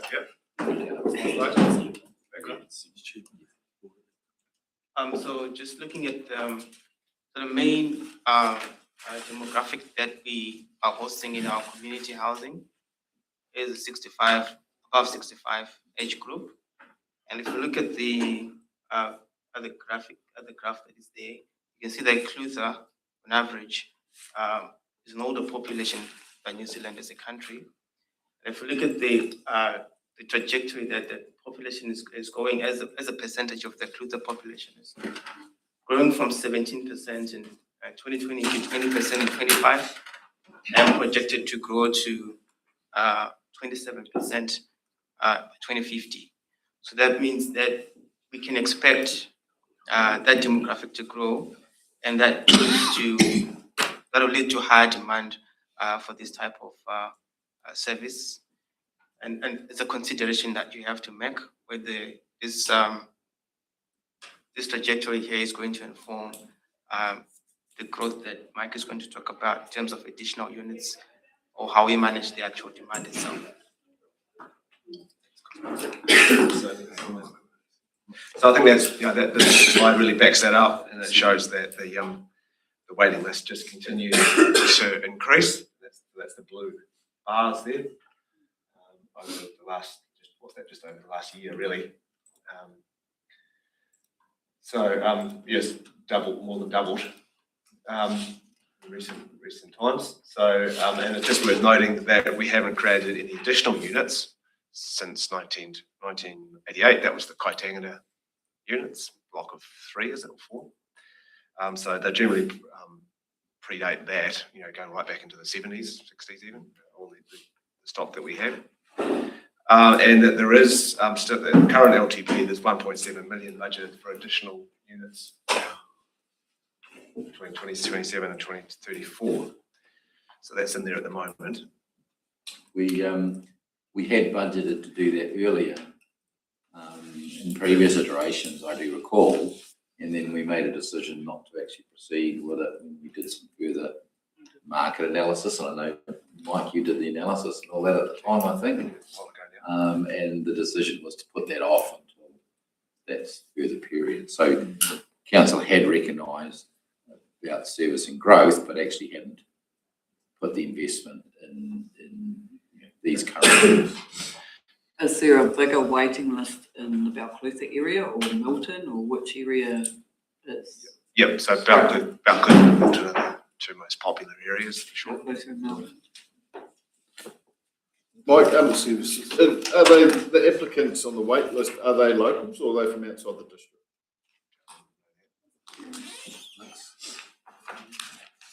There's a mixture, really. Yeah, most of them are local though. Most of them have ties with family here.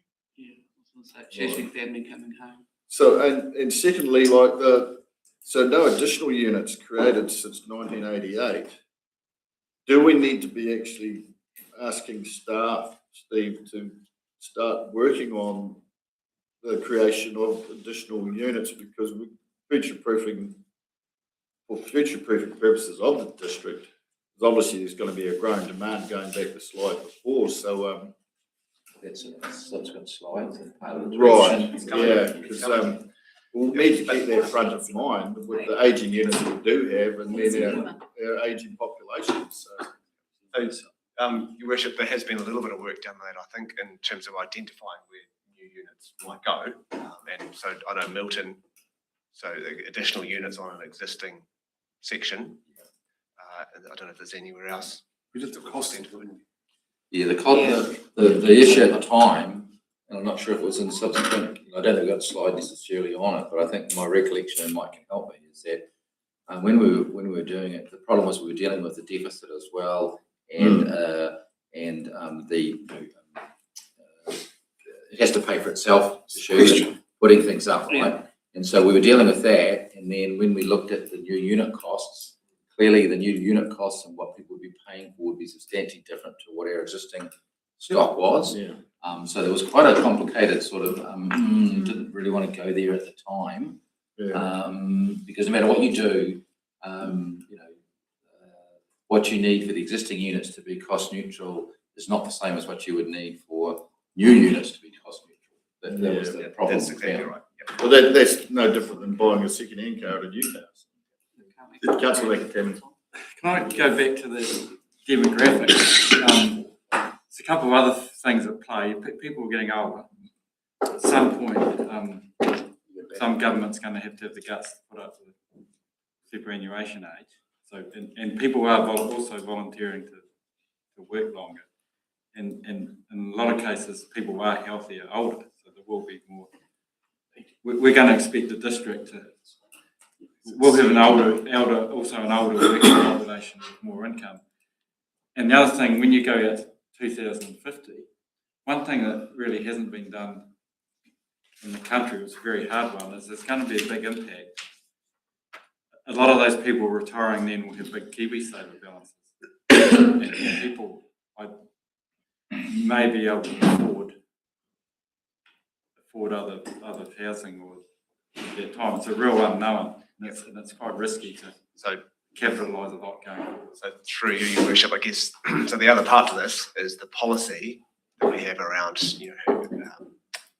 people's ability to access these units. Yeah. So that's coming to you. I hope we're aiming to bring that to the 1st of April. Yeah. A workshop item on that in terms of reviewing that policy. So there's some suggested changes. Yeah, I'm coming from an optimistic point of view. Yeah. And hopefully going down the track and things that are in play that our elderly will have a higher level of income in the future. But, I mean, even as it stands, we have people, not everyone in the units of today are retired. Some of them are still working. That'd be right, Delwyn? Not a lot, but some. So it is a real mix. I'm thinking, I'm just talking about the new, whether we up the numbers of units, not talking about the numbers we've got now and the standards that we can. Are there other providers of this sort of accommodation in the district? I know my answer is, but elsewhere, include the health first, and is it in their brief to have stuff like that? As part of that research we did, 5 years ago now, there's not really a lot. We're certainly one of the bigger ones. I think through your worship, Kaingora have been selling units around our district. So some of the stock's actually reducing from other support avenues. In terms of the new units, we do have a question on that, but we've probably got to sort of just work through it logically, if you don't mind. So we might flip to the first question, which is, philosophically, do you want this activity to remain cost neutral? That is the current policy, that it pays for itself. So there's a little bit of detail here, Mr. Mayor, but I guess the key question really, and I can't quite see it there though, is this one is the bottom line. Yeah. Okay. So really, it's the difference between where we opening balance at the start of the year and the closing balance at the end of the year, right? So at the moment, in June last year, we were minus basically 80K in terms of that operating account, or we'll describe it that way. And you can see that so the difference between what we spend both on operations and on capital and what we bring in through either rent or from capital funding is this number here. So 2023, we made progress. We were up by 8K, but then the previous 2 years we've gone backwards. So we're down, let's say roughly 10K a year between what comes in and what goes out. Now that's going to vary, and Trey could probably explain this in a lot more detail than I can. But depending on when we do major capital upgrades, we're going to be spending more, and if we have major operational expenses, that can also go up. But that just gives you some context about where we're sitting at the moment. So we've done a lot of re-roofing and stuff lately though, haven't we? Yeah. Yep, which probably hasn't come through. That won't show in this year. No, it won't. And there's more of that to come as well. Councillor Capital. Oh, for me, it's a pretty easy answer. You've asked a question. Yeah. Does the council wants to be cost neutral? And, I agree, yes. The Mike or Cosmos or Darwin, with our cost neutral, obviously we're bending over and at the moment being bent over, but moving forward, do we need it to be, our cost neutral is actually not factoring in our forward projections of maintenance, is it? No, that's right. So do we need to be considering that when we look at the cost neutral situation, that we're actually like depreciating, doing a percentage over and above the cost neutral to allow for depreciation on our assets? This is useful, but we need to look forward as well. Yeah. About what we're planning to spend. But just for context again, so 10 grand to recoup that, if we were going to do that through rent, that's we worked out about $2 a week. Yeah. Unit. Yeah. It's not, it probably means a lot to those people that are using the asset, but we've also got to consider that, and moving forward, like we know with a normal business, like every 7 years you should be repainting the house and put a carpet and so forth. So, sorry, through you, Your Worship, as part of the LTP, we did actually factor in spending $400,000 a year in the loan repayments to fund it. So that's why we had a projected 6% increase in rentals every year. So that included that additional maintenance we were spending. Obviously, every 3 years we need to relook at it again, and that's exactly what we're doing through the LTP here. But we did factor in that, and that for extra $400,000 a year of capital was averaged, about happened every year over the 10 years of the LTP. So we need to look at that again, and is it enough? And it might need to be 7% or something like that when we look at it again. But we did factor that into and signal that in the LTP in terms of those increases in rentals. Because how would it look like? We can't be going increasing the adding 6% onto our annual revenue dealing, but how would that reflect back to recoup that? The six. Were you saying that we had to go with 6%? No. We signalled to our community and our people in our houses that with the maintenance we were planning to do and with the costs we had at that stage, we needed to increase it 6% a year for the next 3 years. And that was to try to get us to cost neutral, which we're a lot better than we used to be. We used to be losing 50 to sort of 60 grand a year in terms of these units. Yep. So we made a surplus in 22, 23. But that 6% per annum was to cover that $400,000 a year of capital as well as the projected operating costs. But now's the LTP's the time to relook at that. And what is the maintenance going forward? Is the $400,000 enough? Does it need to change? And then does a rental need to change? Now that, as Councillor Catherwood's pointed out before, our rates are part of the significant cost for these units as well. And is that covering those things too? So that's exactly what Mike's sort of demonstrating and showing. We'll have to redo that, look at the maintenance requirements, and then relook at that rental requirement for the LTP. So, under which activity does the income, like how do we rate for these? Oh, these units pay rates like any other. No, but like whereabouts? Is it in the UAGC or community housing?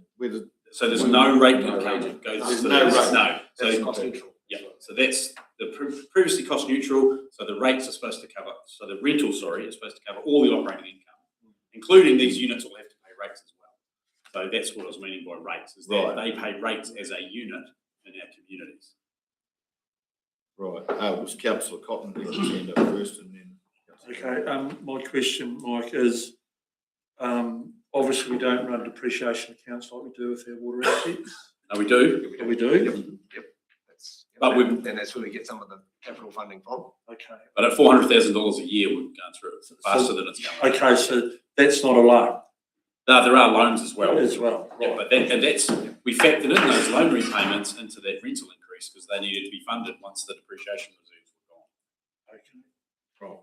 Yep. And obviously So the interest rate on those loans can vary as well, right? So that's something So there's a bit more to this journey than just what's here. Maybe a bit more detail regarding the depreciation and the loans, because I've never heard of that before. Well, it's funded. The loans are funded in the operating costs. Yeah, but what I'm getting at is that detail helps us form a decision which you've won. Well, the key question is, do you want it to remain cost neutral? Is that our goal? Yes. If yes, then we will do the work to try and achieve that. As you can see, we've done previously in the previous LTP, and we got done as Jules said, done reasonably well, done better. But there's always a lot of moving parts. Oh, yeah. That's our goal, right? If you say no, we want to subsidise it through rates. Well, okay, we'll do it. Yeah, no, we'll play with Councillor Graham. Just through, how does cost neutral stack up against the market rate? Well, we're definitely below. Yeah. We're definitely below the market rental rate. It'd be low, way below. Otherwise, we wouldn't have a waiting list. It'd be way below. That's right. Easy. Well, if you go back 5 or 6 years, we did used to get a market rental assessment and then look at it. But one of the problems the valuers always had is that there was no similar sorts of units around in Clutha. So they were sort of We are the market. yeah, this type of single bedroom, maybe sometimes larger bedrooms.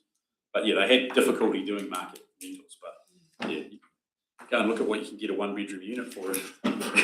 Yeah, we don't own these investments though. To make money from it, we're providing a service to those that are struggling in their retirement. Yeah, so Councillor Kennedy. Yeah, just to remember though, over the years, we didn't have, instead of having a little increase every so often, we didn't, and that's where we had a big gap. So we're going forward, although keeping cost neutral, we still need to keep up the play and add that $1 or $2 each year, whatever it is. To be fair, Delwyn might have a view, but I think, certainly over the last 3 years maybe, we've done a huge amount of work to try to get these units up to spec, because I know there's been a lot of work go into them, but So can we provide Mike and his team with some direction? We agree. Which way do you want it? Everyone in favour of it remain cost neutral? Yes. Gertie. Good, all right, so next slide, so, Sorry, Michael, just the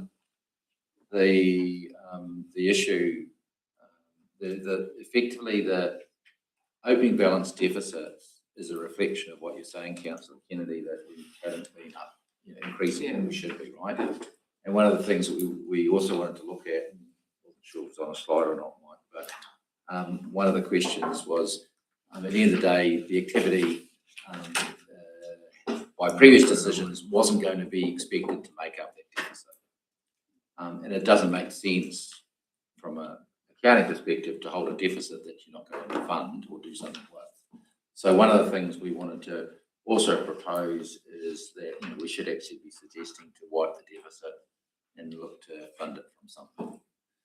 And we should look at what we should fund it from, like other options to fund it from, right? Because otherwise you can't just keep holding a deficit, you've got to do something.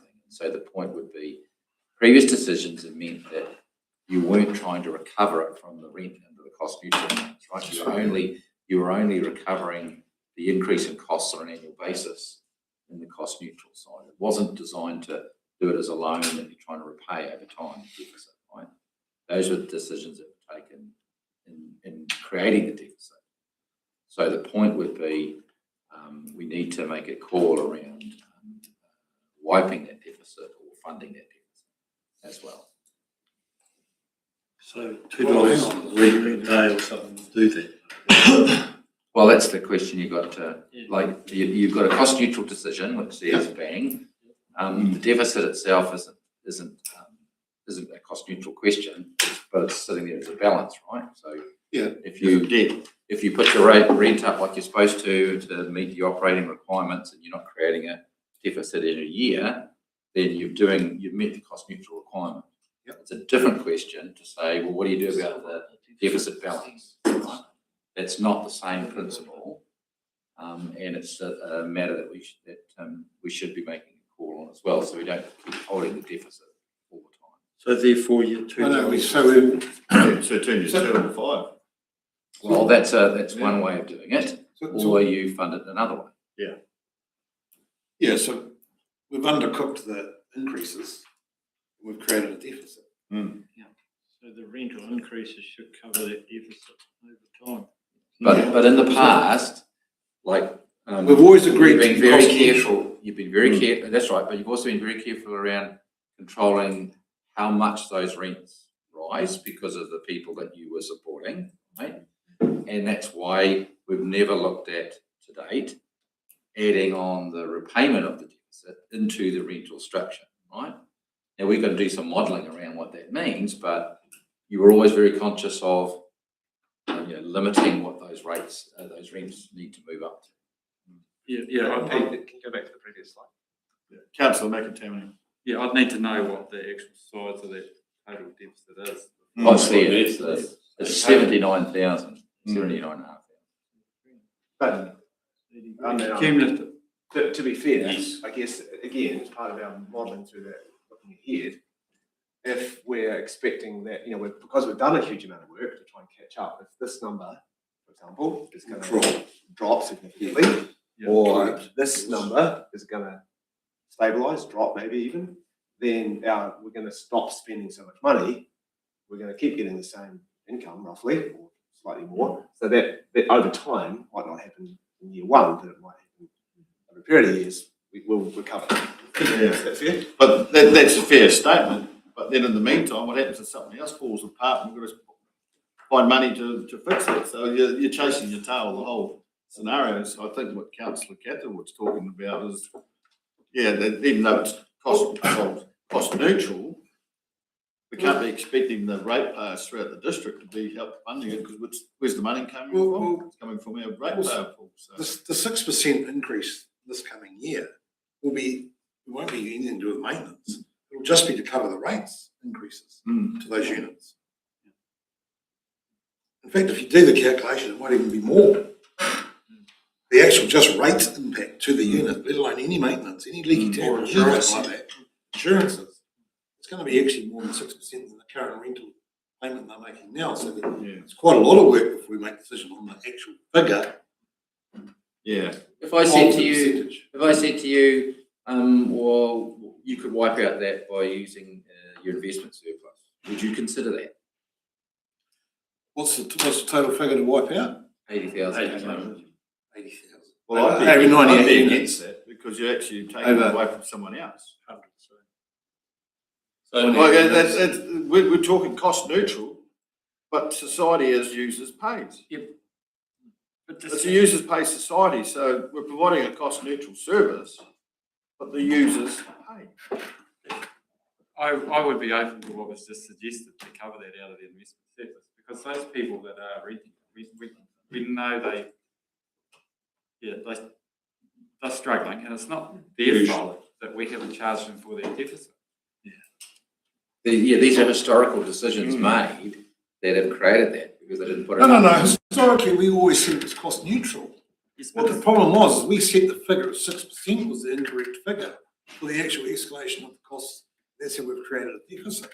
Councillor, there have been many debates in this chamber about putting those rates up, and I recall there were. No, we agreed at 6%. Oh, that's at the LTP, but the creation of the deficit was before that, and there were decisions taken where you said we're not putting it up. And this is where it wasn't created over the last 2 years. This is what we've inherited by those previous historical decisions around really keeping those things low. So the point that was being made by Councillor McTammany was simply, it's a bit like the debt issue. Those people that are in now, should they be responsible for paying off things that were incurred by decisions made 5 years ago? That's the point that Councillor McTammany is making. That point Councillor Megatami is making is the same, no different than our youth of today are still paying for decisions that the council made 5 years ago. So what's the difference between our young ones and the old ones? Yeah, but I was probably referring to the people that rent our community housing. They're the ones who can, our youth, hopefully, and the rest of us can probably hopefully afford to pay those costs. For them, it's a lot harder. If we just It's let that hard out there for our youth and our old people now that own their own homes, councillor. Particularly those, in the investment surplus option that was mentioned, is probably a good way to clean it up for God, to square it up. Is it going to go away though? It's going to go like this. Unless we look at the model, there could be another deficit sitting there in 2 years' time. Well, not if we're getting the right level of income and expenditure. It should be close to break even. That's what we've asked for, cost neutral in the future. Yeah.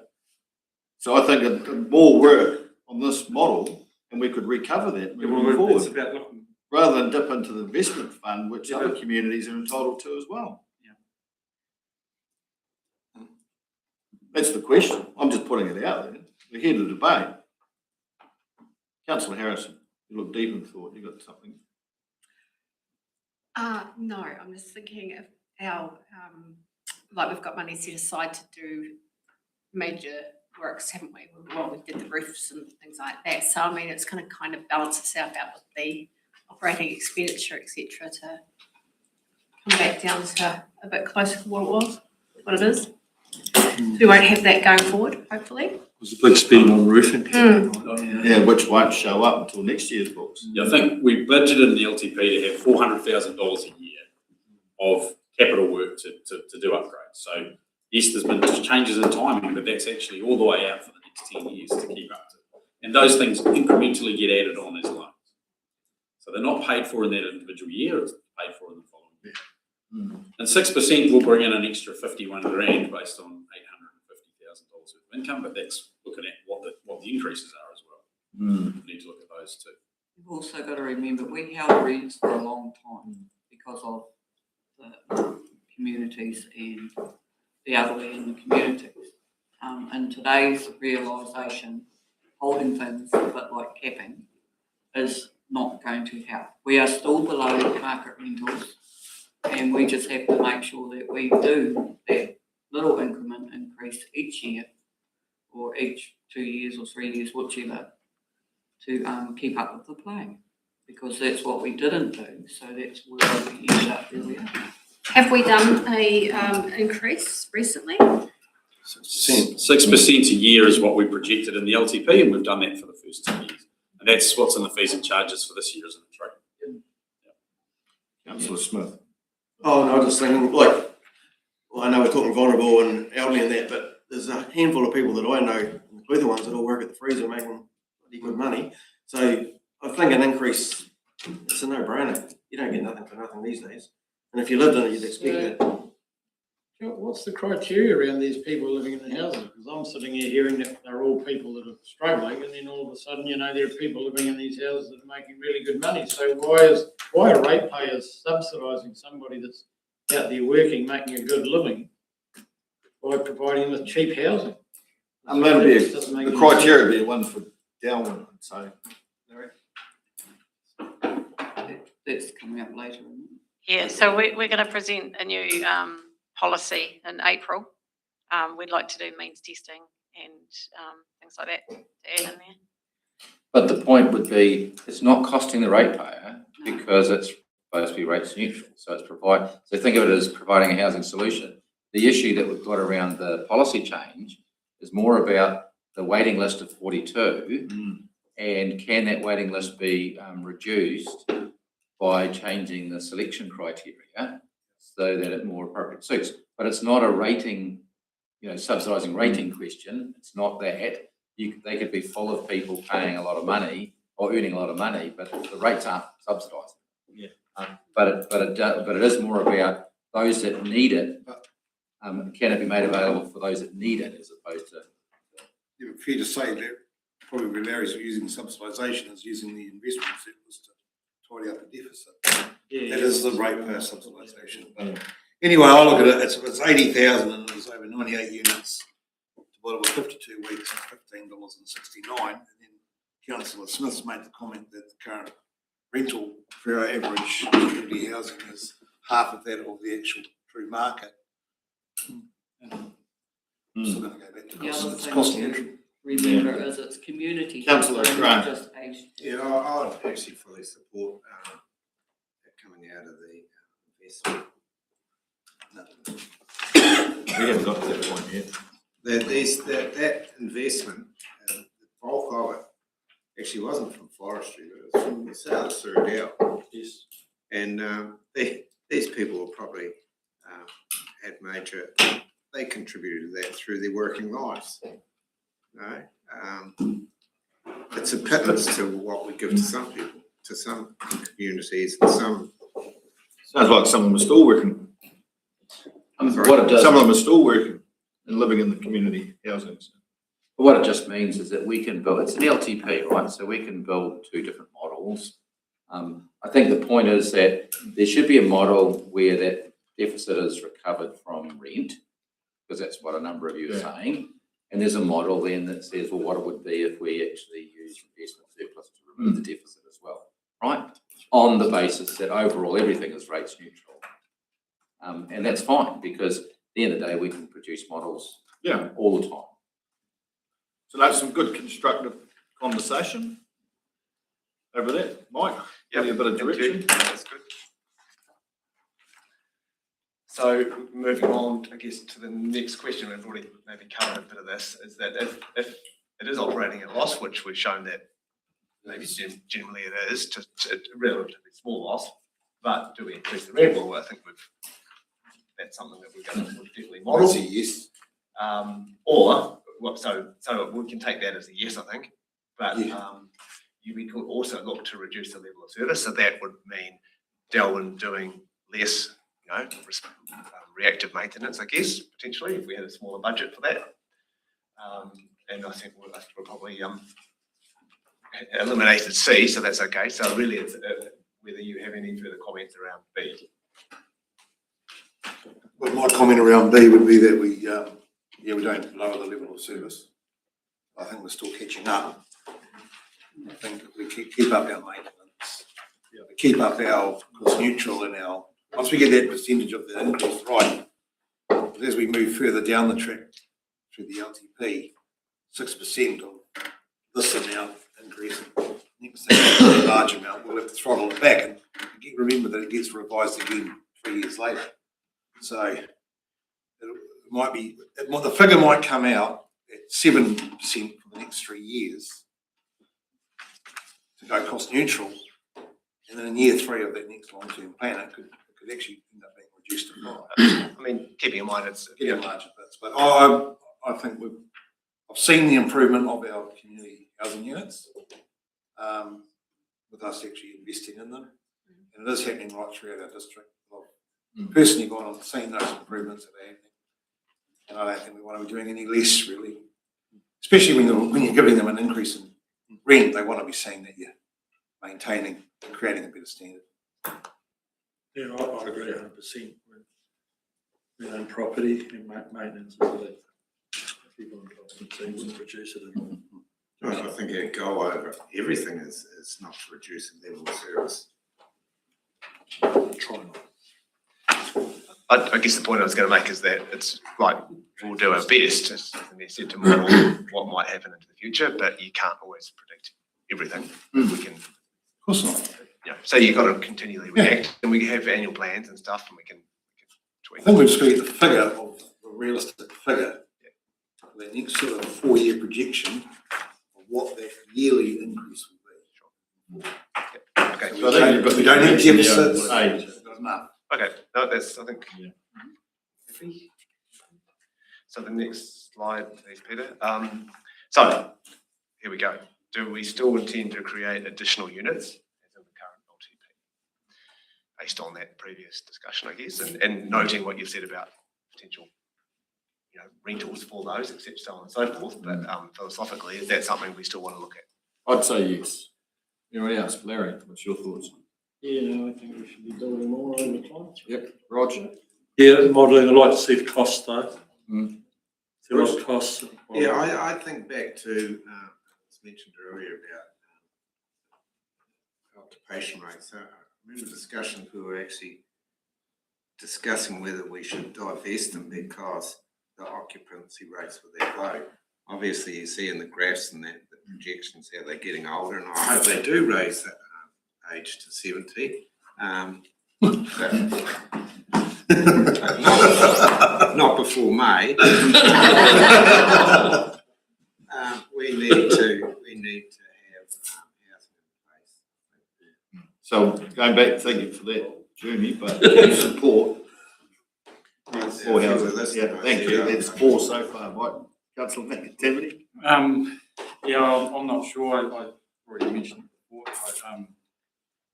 Yeah, no idea what these things are going to cost. And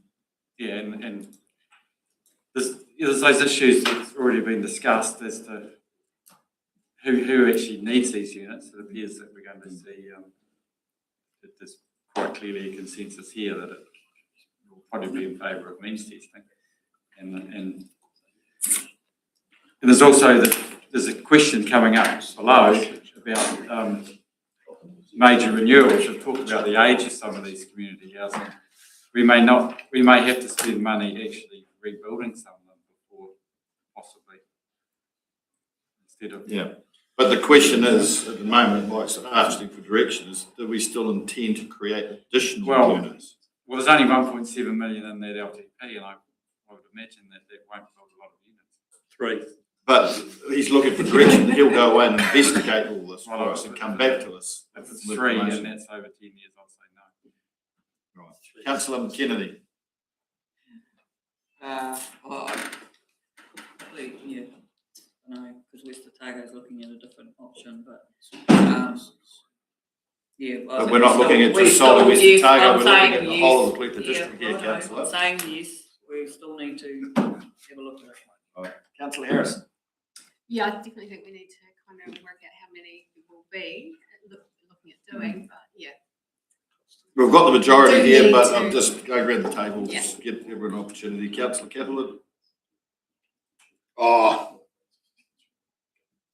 I'm happy for the modelling to be done. yeah. I see a cost of $200,000 a unit would be on the Yeah, we're not very light we're not side. delving into costs here, but we just want to give Mike direction. He'll go away and do all that. I think present us with a report.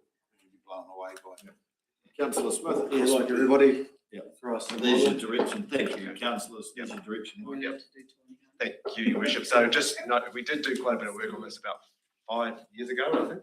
We had a consultant report on I that. think the inevitable thing is that you can produce something, but the gap between market rental and what you're going to have to charge is not going to be very big, because the only benefit we get from that would be we don't pay tax and we don't need to make a profit.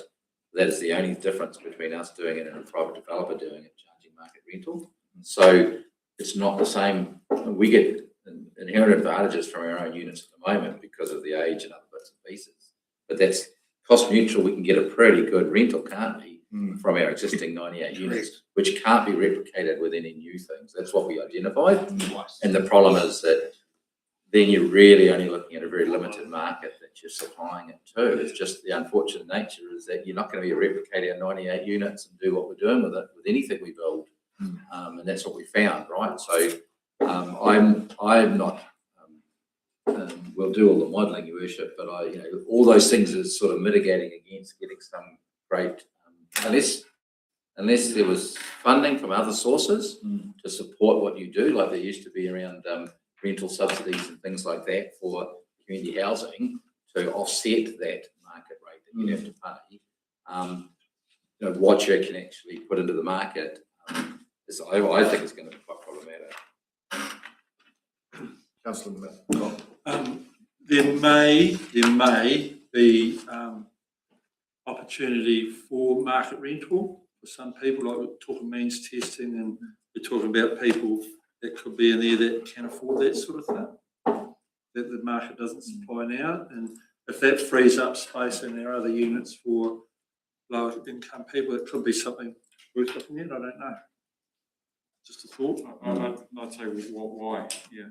Because if those people can't afford it now, they can. Well, why aren't they in housing now? Well, for whatever reason, but yeah, we don't need to be cost neutral on that on a high value. No, well, 100%. That's what I just said. But why do it? Why take on that debt that someone else probably? Well, it's a bit like. It was pretty obvious that others aren't doing that. It's a bit like the Kai build, isn't it?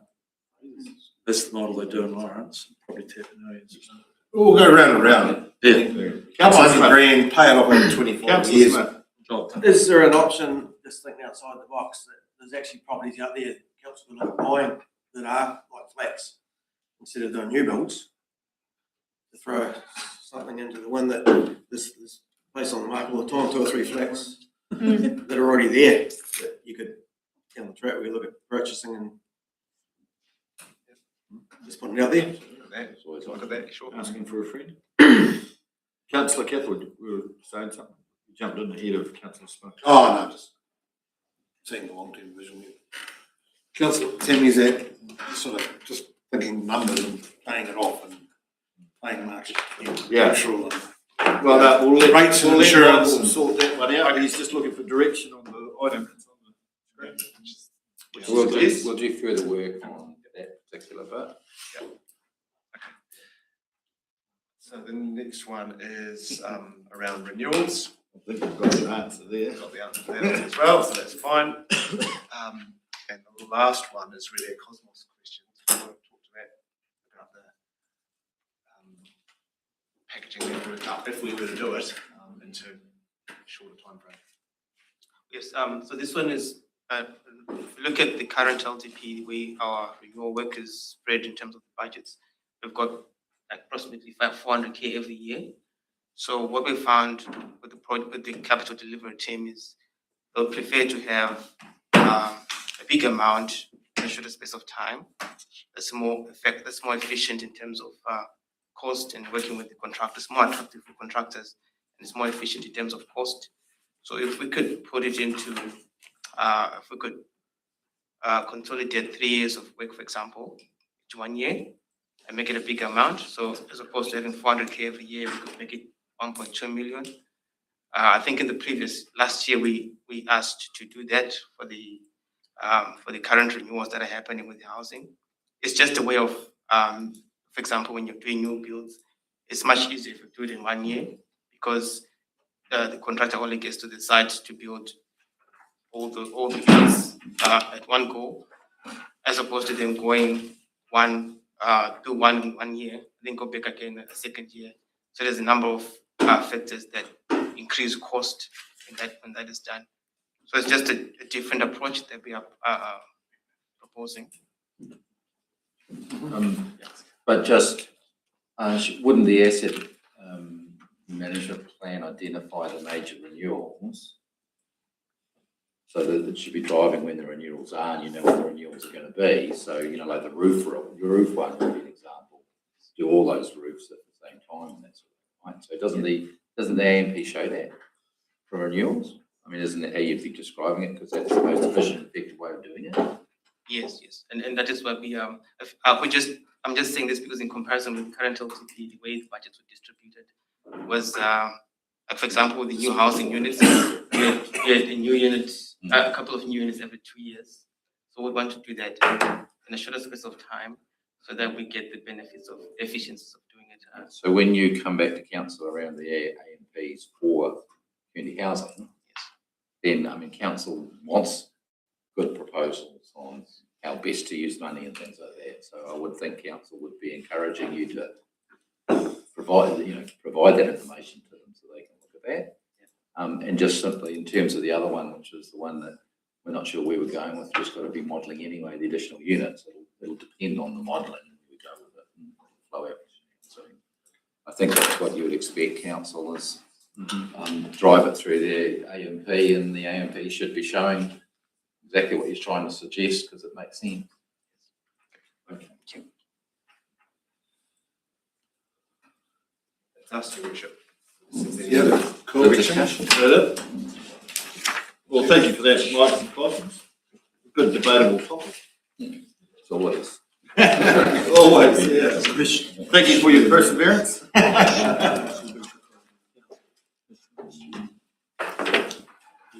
Right, we're on to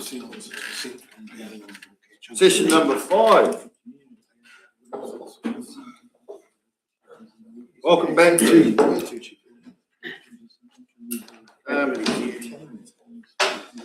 so we've got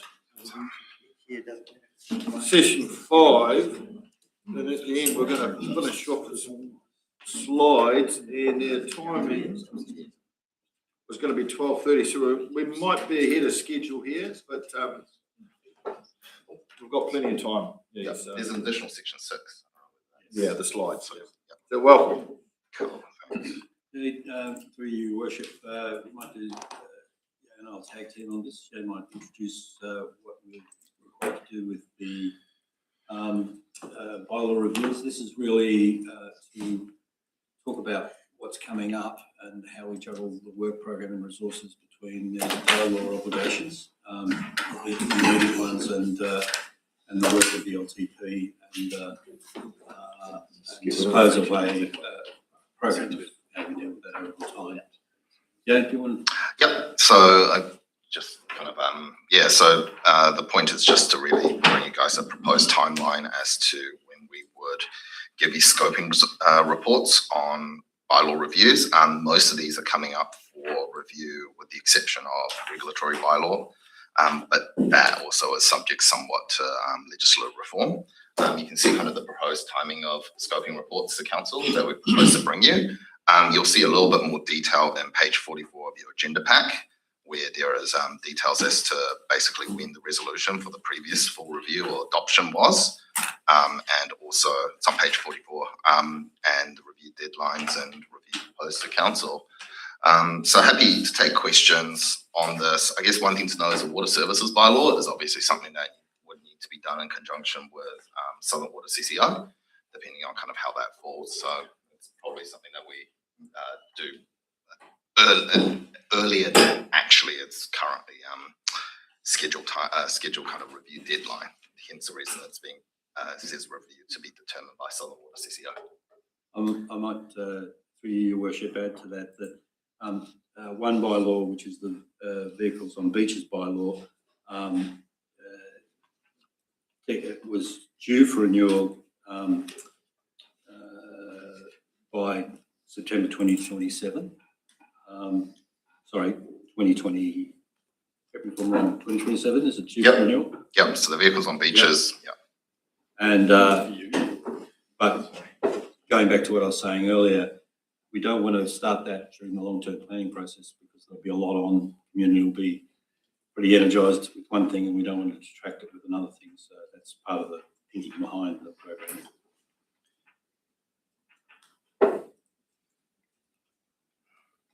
Just happy to take any questions. It's all getting bundled up into July, August 27. Yeah. Sweet as.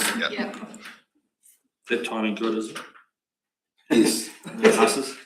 Yeah, just to clarify, that's a timing for giving you guys the scoping report as to how we're gonna go on to do it.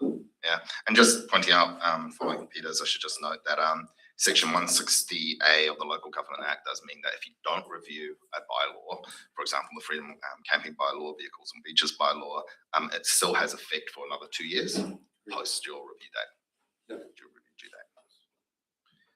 So just to clarify, Sure. okay, yeah, just to clarify, okay, so the vehicles on beaches bylaw Yep. could be done, has to be done before July 29. So it's the review deadline for the vehicles on beaches is 5 years from your resolution date, so that's 15th of September 2027. It continues to have effect from that date. So sorry, in the actual I've just seen an attachment A, it's actually incorrect. So it continues to have an effect until 15th of September 2029. You can then kind of redo it. What it means is it effectively under law counts as a new bylaw. And the only difference between that really is that it switches. So under the LGA, the cycle is when you create a new bylaw, 5-year review period, and then it goes on to a 10-year cycle. If you rely on that extra 2 years, you're in effect creating a new bylaw. So it reverts back to a 5-year cycle for review. If that makes sense. Yep. So you're really, Sorry. so that's for that one not to go forever, you're really going to have to get on with it. Yeah, I mean, and I will point out that, you know, when you're reviewing a bylaw, you are also entitled to say, you know, we don't think this bylaw is necessary. Change it. Exactly. Change it, revoke You can it. review it. Yeah. So it's not necessarily saying you have to continue it, right? It's just. No, but, yeah, that's one that you probably Yes. don't want to go too long. Yeah, I mean, We're going to have to discuss that. I think the same probably applies for freedom camping, fairly controversial as well.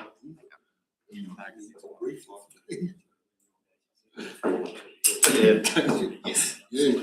Right, so Ye's looking for some outcomes directions.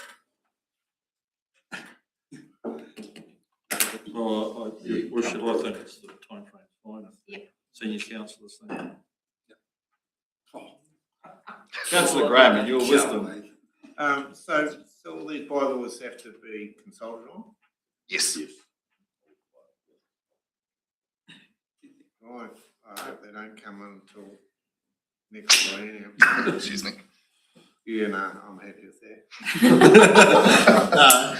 Your ages of being a Next year, barrier now, mate. councillor Brown. You're still all. Your ages of being a barrier now. I guess just to point out as well, some of these bylaw reviews also intersect with whatever regional reorganisation reform occurs potentially in terms of the timing.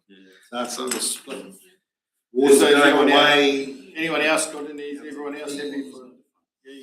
Shitloads going on this year. Peter? You wanna add anything? The body and water's gone, isn't it?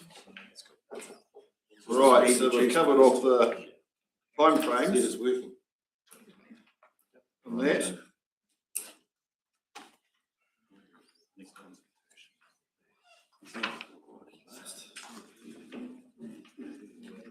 Not you, Mike. Michael, are you not consenting? Financial update. Yes. So we just want to make sure you switch over to, so all this morning was long-term plan. You know, all the work we're doing, further direction, further work to be done. You know, there's all this year to work our way through that. Now we've inserted back into this the annual plan. So it brings us back an annual plan.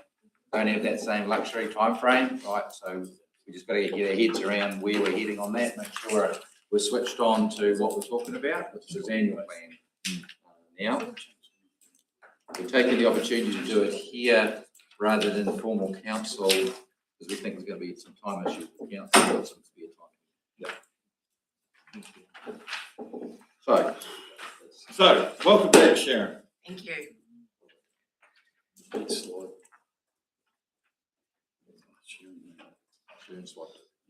Oh, do you wanna? No, you got to speak. Okay, so this session is to just go through from our last couple of workshops, which came pretty fast and furious. We went away to make some changes, and these are some things we haven't got to yet or we've discovered along the way that we just want to bring up right now and make you aware of. Okay, and that there's 4 things on this list. First one being the financial model starting point. Okay, so with this one, we've been working on updating, because what we do for our starting point is we bring in the actuals from the last year of our annual report that we've done, which is 24-25, then we predict 25-26 and get our starting point for 26-27.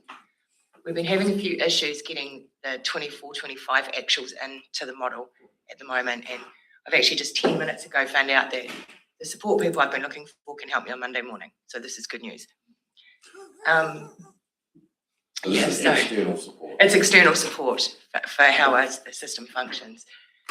So we're bringing this to your attention because that starting point will have an impact on rates increases for 26-27, and that is around the balances of the loans and the balances of the NICO investment primarily, because they're not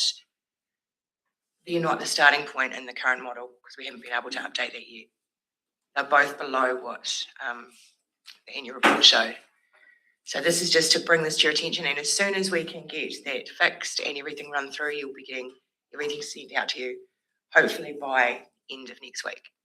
So Sharon, just, I mean, like, even though we haven't got the figures, we can still sort of give some idea, can't we, of how things work. Like if you take the balances in relation to debt, and you could say to council, if the balances relating to debt, let's say, for example, there's more debt than we thought there would be, can you explain to council how that then would flow through and what impact it would have? Yes, we just did that the other day. Was it 3 million? Oh, that has to be specific. I'm just saying that the flow through as an impact on rates. Yeah, so $3 million of debt equates to 0.5% in rates. So if the debt currently in there is 3 million less, then it would add 0.5% to rates and loan repayments. And the other way around? Yes, and if it's higher, it will take 0.5% off. The other way around, it's just in the NICO investment's the same. If it goes up, then the interest we earn's higher, but it doesn't affect rates as such. But it just affects our income. So it's just flagging this issue now because we've been unable. The plan was to have it for today, but unfortunately I couldn't quite get it there. So that doesn't, and the reason why it's important is you can't produce your final financials for the consultation without having the opening balance, of course, pretty standard in that sense. So pretty critical that we get that. And it all goes back to our problem with our transition to the new system and the problems that have been occurring with that. Is that correct, Sharon? Yeah, it's actually a different system and it's been working really well until now. This is to do with our internal loans and how we get them in there and calculating correctly. And yeah, I just want to make sure it's right. We always present the right figures at the end of the day. So any questions from council on that side of things? We are stuck with, and the intention for this one would be, when as soon as we get it and we get the starting point, we won't wait for, we will send it through so that you've got it. The point is so you understand that that's when you'll get the final bottom figures as a consequence. So you're giving us an updated spreadsheet of what every community, rural sheet beef, whatever ends up at so far projected. Correct. For any more decision. Correct. And even though we have got, was it the 26th with the revised dates that we're proposing in the council, the 26th, which is where you see the final consultation document and the final things for publication. We're not waiting for that. We'll give it to you earlier, of course, and we can get feedback if we need to or whatever, but we'll build into that. We don't want to get to the end one and have a problem. We want to be able to say, well, you understand it, you agree with it, and it goes out. 26th. That's the dates we've got. Or whatever. No, cutty pasty, yeah. Steve's not here on the 26th. Yeah. Steve's not here on the 26th. Oh, why? Throw that in there too, Jules. So the next one is the water expenditure adjustments.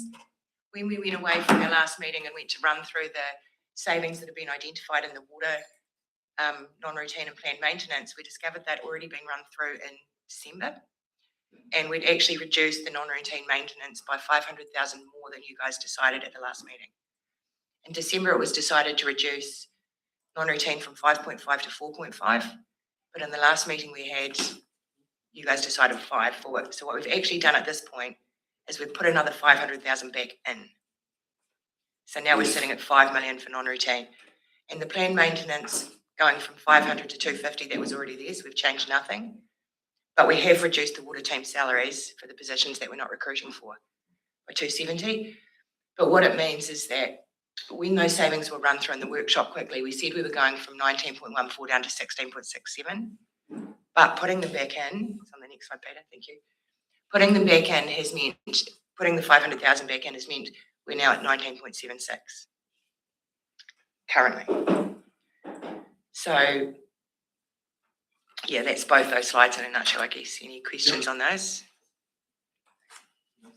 That's just the water rate in general? Or it's overall rates are going up. Yeah. Spreads through them.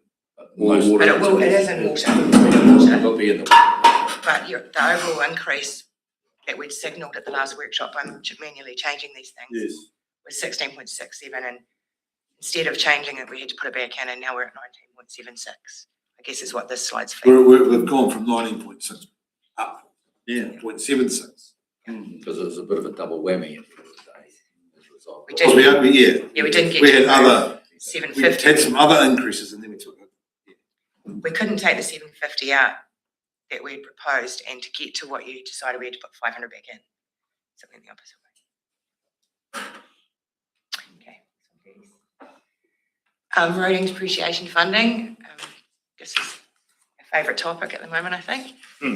So, during the annual report 23-24, we had to do a full reval on our roading assets, and it resulted in the actual value of our assets going up something like 466 million. Million something. But that resulted in our depreciation expense increasing by 10.4 million. And so that increase applies from 1 July 24, so it's in the 24-25 year. And so that wasn't in our last budgeting model because we were using the prior year. Now it's there and we've run it through. So we've just run that through since the last workshop. And we're not funding all of that. no, we're not funding it. Don't leak No, we're not funding it. Don't. But multiple slides. Excuse me, Sharon, can you just take a deep breath while Councillor Catherwood regains blood pressure? Okay, so Thank you, Sharon. you're welcome. I'll make it feel better in a second. Our approach in the past has been to fund 33% of depreciation on bridges and structures. Everything else is NZTA funded. Well, no, it's more that we do capital work and all the other things throughout the year. But when we actually cash fund is the bridges and structures. Okay, next, Peter, please.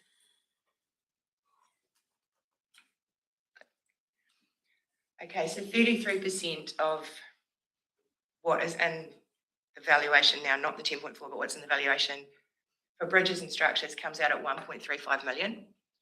And what we had in the model prior to that was $451,000 that we were funding from rates for depreciation.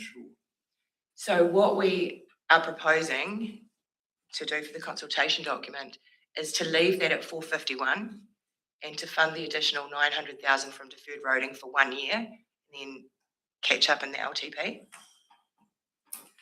So just to explain the reason for that through you, Your Worship, we are also, Titus and Donna and the roading team are also having a very, very strong, a revisit of the voting revaluation, because there's a bunch of things in there where we're not quite sure they've taken into account some of the issues with our network. So that is being done as we speak, and by the 13th of March, we expect at least an initial, some initial feedback on where that roading revaluation might land. Now, bridges may not reduce a huge amount because costs have been going up, but we expect the overall depreciation to be not as, that change not as high as that 10.8 million. But we are also thinking there may well be a change in bridge depreciation. That can be worked through in the decision process, and then the funding can be looked at through next year's LTP process. So once we have that revised revaluation signed off, there's a whole range of issues in there that we've sort of said this doesn't quite make sense. Doesn't mean it's going to go back to what it was, but we expect it to reduce from the 10.8 million, 10.4 million. With that having another relook at some of the key aspects of that valuation. So what we're saying is for the draft, we're proposing this, but you'll get a chance to make a call on that through the process. What we aren't proposing is that you can then start to rate fund that through the annual plan process, because we wouldn't have consulted on that. So can I please just ask a question? Deferred roading maintenance reserves. So is that an actual, so how does that come about to start with? So, so every 3 years we do an NLTP, and we do our roading program. And at the start of each LTP, we set the roading rates for that next year.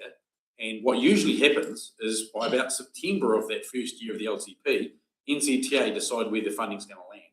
So the bulk of this deferred roading maintenance fund has been where we've assumed a level of funding and NZTA has cut us back. So when that's happened, we've said, actually, we think we might have more work coming on our roading network at some point in time. So that money's gone into that deferred roading maintenance fund. We haven't actively funded it. It's only been when we've had those sorts of issues occur. There might have been one or two other slightly different ones, but that's the main, that was when it was initially created. We overrated. Yes. Overrated.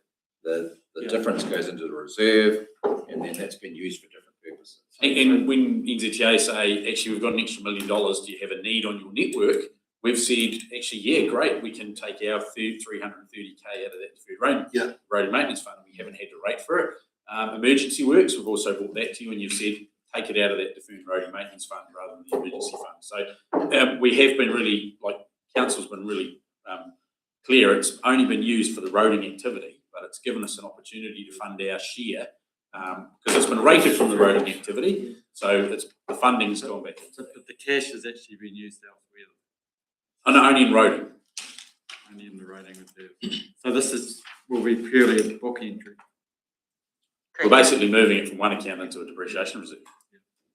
So there's no cash liability. No. But what that does let us say is we've actually funded it for this year rather than leaving it unfunded as a deficit. And LGFA done like that.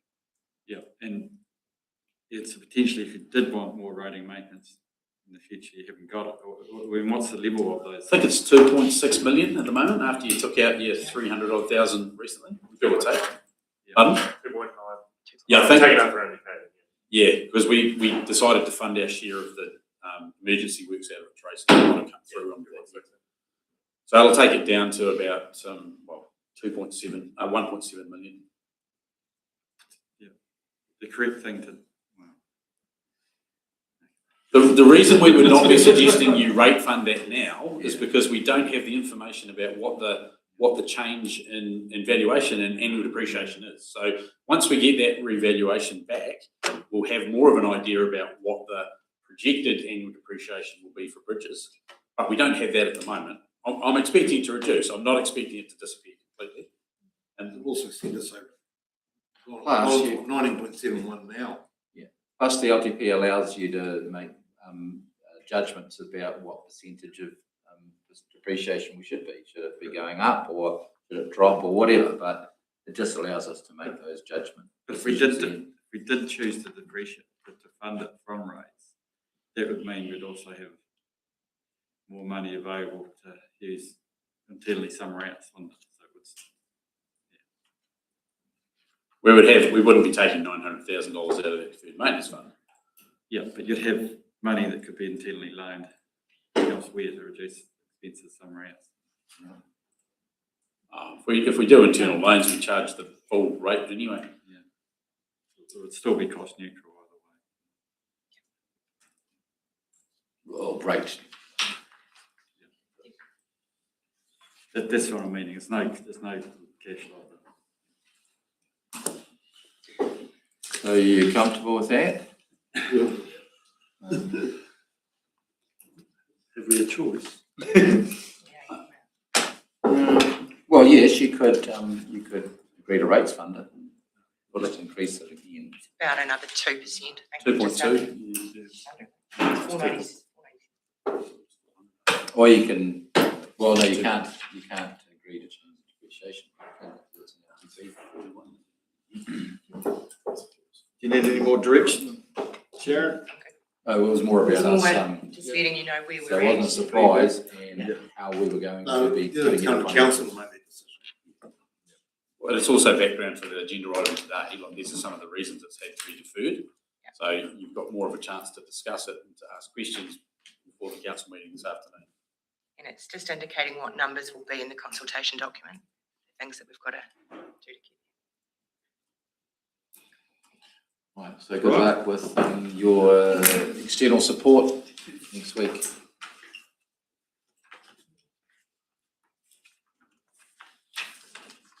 Right. We're on to part two. Who presenting or?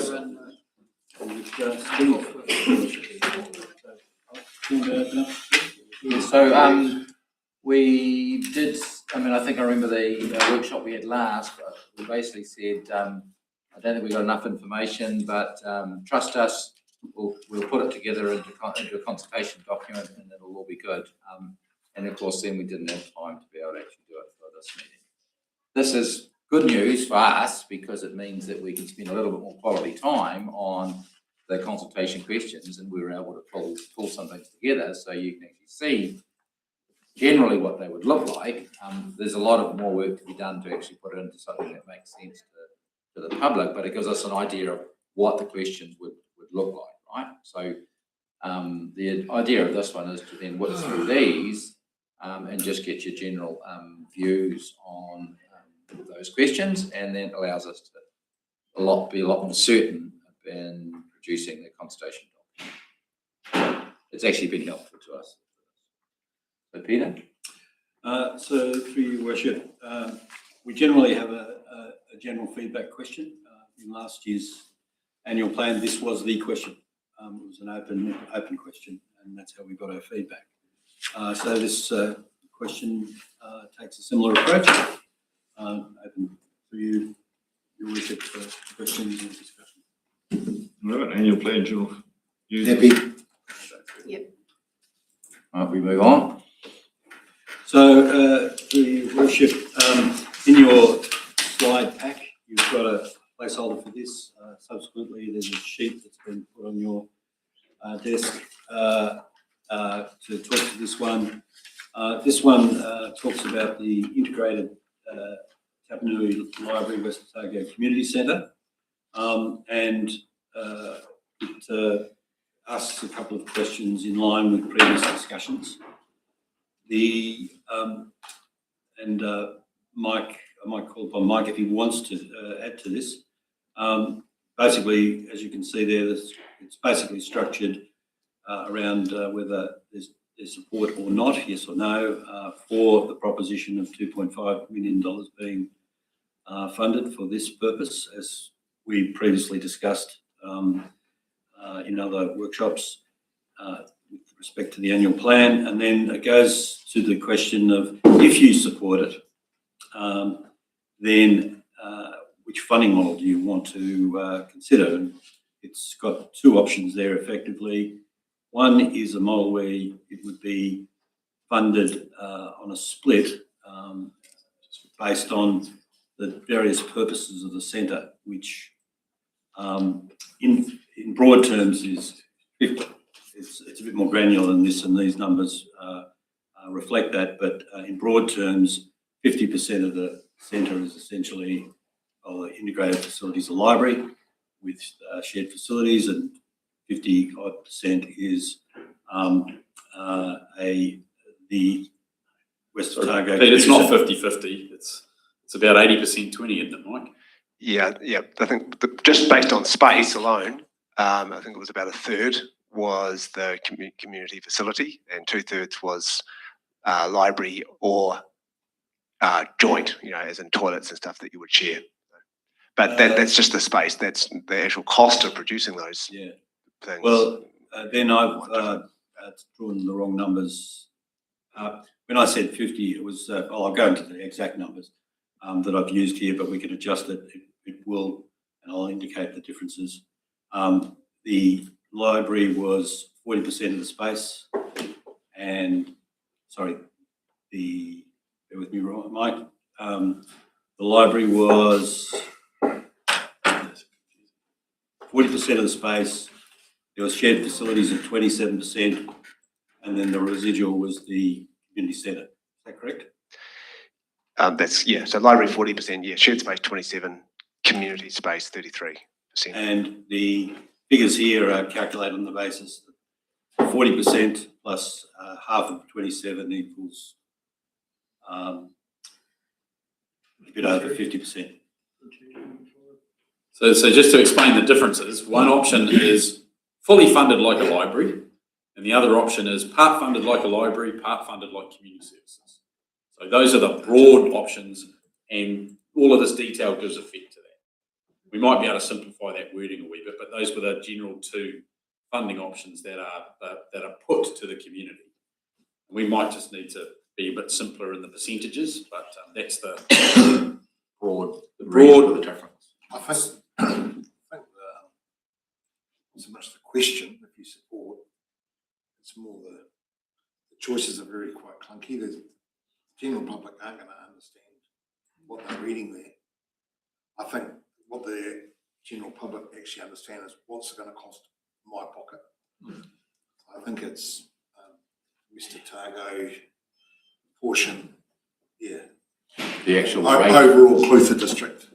Yep. You want to simplify that answer, is what I'm saying. We could simplify. Really simplify. Take it up to those funding options. If they want to know the reasoning behind it, we can give them that detail later. But the general public's not going to enjoy that. Just in agreement with Dane, I think what we did with, when we reconsulted for that Milton pool, was we just had a couple of examples. What the ratepayer of Milton would pay and what the ratepayer in the rest of the district. Just underneath. I suppose through you, Your Worship, it's actually a good thing to get direction from council. Do you want to consult on funding it like we're talking about?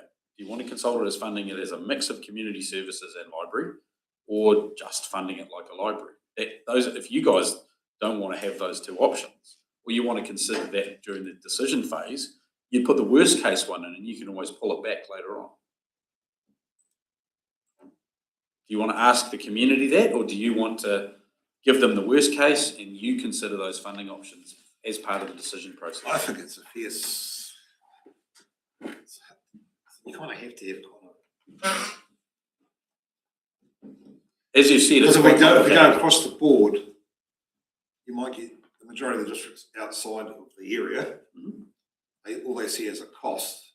If they see a choice that the higher cost comes from the community of benefit, you'd probably get more support from the whole district. I mean, that's probably how we think around the table.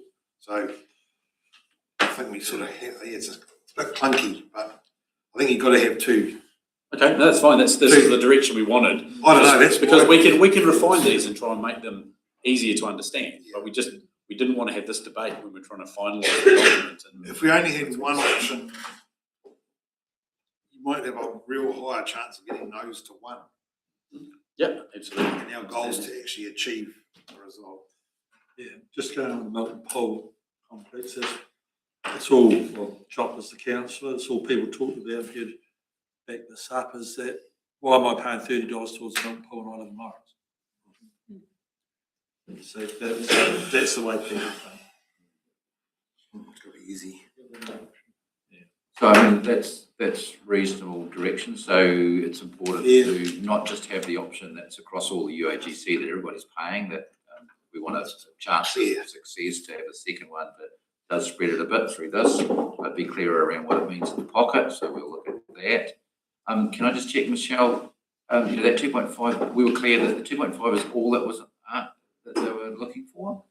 Because I mean, I know that they were talking 4 or 5 mil, was it 3? What's the total? Probably 3. I was gonna say, because I know we got up to, which meant that there was some debate as to exactly what would be apportioned to us, and that would be something that would be open to us later as it was working through. But I just wasn't. Are we 100% confident that 2.5 is all that they're talking about? Mike, through your worship. So I guess when the discussions with the group so far is that that would be an absolute minimum is 2.5, and without that, it's just not going to happen. Obviously, if council was to fund a higher amount, then that just makes their job a lot easier and probably increases the chance of success. So they're putting themselves under pressure to deliver this, and a pretty short time frame to raise additional funds. There will be an additional spiel about the project, won't it? Yes. And that can mention that they've already invested $1 million for the community and are looking to fundraise the other $500,000 themselves. I'm just worried that by the time you get through the process, and you get to decisions, what happens if they come back and say, well, actually, we need 2.753. We only consulted on up to 2.5, so we didn't have no ability to, with the rating impacts, no real ability, unless you throw additional investments, non-rate funding things. Deal with it. No carpet. We've already done that. Yeah. We did that last year. No. Was it the year before? In the town of Milton. If you consulted on that. Yeah, but we had to re-consult when That's right. We had to I'm just making the point that you have one consultation chance, don't you? In terms of that, I thought there was There's an AGM tonight. I know, I'm pretty sure it was around 3 or 3.1. Total cost or what they want from us? Didn't they? No, because I know Hands has gone back to Breens because the ventilation, the heating unit itself, he could not understand the price of it. I'm just having a relook here at the emails. But when they originally come and spoke to us, it wasn't anywhere near 3, was it? Yeah, they had He has always had that figure in his head. Yeah, they were going to raise $500,000. Yeah, that's what I mean, but they're going to contribute 500 and we were going to do 2.5. Yeah. But what Steve's saying, well, if there's a shortfall. Yeah. Okay. Paint. Budget. That's all No, negotiable. you can't, no. And there's still we've still got another potential funding option. Yes. Yeah. And they may be able to go to 500 to 6. But we've said we'll support them up to 2.5. And then I think if we can get that across. through rates funding. They'll be quite happy. I'm just asking the question so we're clear on what it was. That's fine. It's a whole different ballgame if we get into that other scenario. But this is going to be in the hundreds of thousands, most likely. It's going to be a different, not the million. All right, so we Peter and the team, so we just, the structure's fine. We just need to simplify those two bits and pieces. We get the message, and we're clear, we're happy with the 2.5. So we got the message on that. Cool. What's next, Peter? It'll be a tough ask. So the next one is to do with discussion that Mike led previously on the, we've used the terminology old Milton Court and potential closure. Mike, through you, Worship, Mike, if you wanted to add anything to that? No, I don't think so, Peter. Not right now. So the two options are whether there's support or not support. Very simple. Pretty clear. Pretty Yeah, clear. I just changed the figure to the UHC now. 115. That's what I wanted to know. I suppose the question there is, 90 cents. yeah, well, that's what I was going to say. Should you actually show what the savings would be for someone within the Bruce Community Facilities area and for someone on the UAGC? Well, Put that 115 into context. we're doing it for that question, aren't we? Exactly. But we can do that in the further detail, right? So it's a simplified question, but in the document itself can have all that stuff. We've normally put it in the question in the past. It'd just be two numbers. Okay. I think it's if you're following that question, then Consistency. yeah. Because then they go, well, I I would imagine most people. Because 115 makes you go, yeah, let's save 115. Save $115. 90 cents. You're not some person who's waiting to look at the documents attached, they'll just tick the boxes. If Okay. you have other questions, probably easier. So we'll be consistent. So through your worship, you might recall at a previous workshop, we discussed urban water rating maps, December. The councillors were asked to provide comments. We did not receive any. So if that's not the case, let me know. My only comment was that, I think, Jules, you alluded that question was, you do actually still supply people from outside that boundary, though, those maps you gave us. That's right. I mean, Yeah. yeah, and there's in the other text that explains that difference as well. Is that it's about we've followed as much as possible the urban and transition areas. Yeah. It's for half rate availability charging purposes. Doesn't mean you can't get water outside that area. That's just where the core service area. Yeah, I just know we already supply just water. Yep, lots of people get water outside those areas now. So I suppose it's just making sure we've got that text to cover that off. We do. Again, this takes a general approach, just asking for comment from the community on that.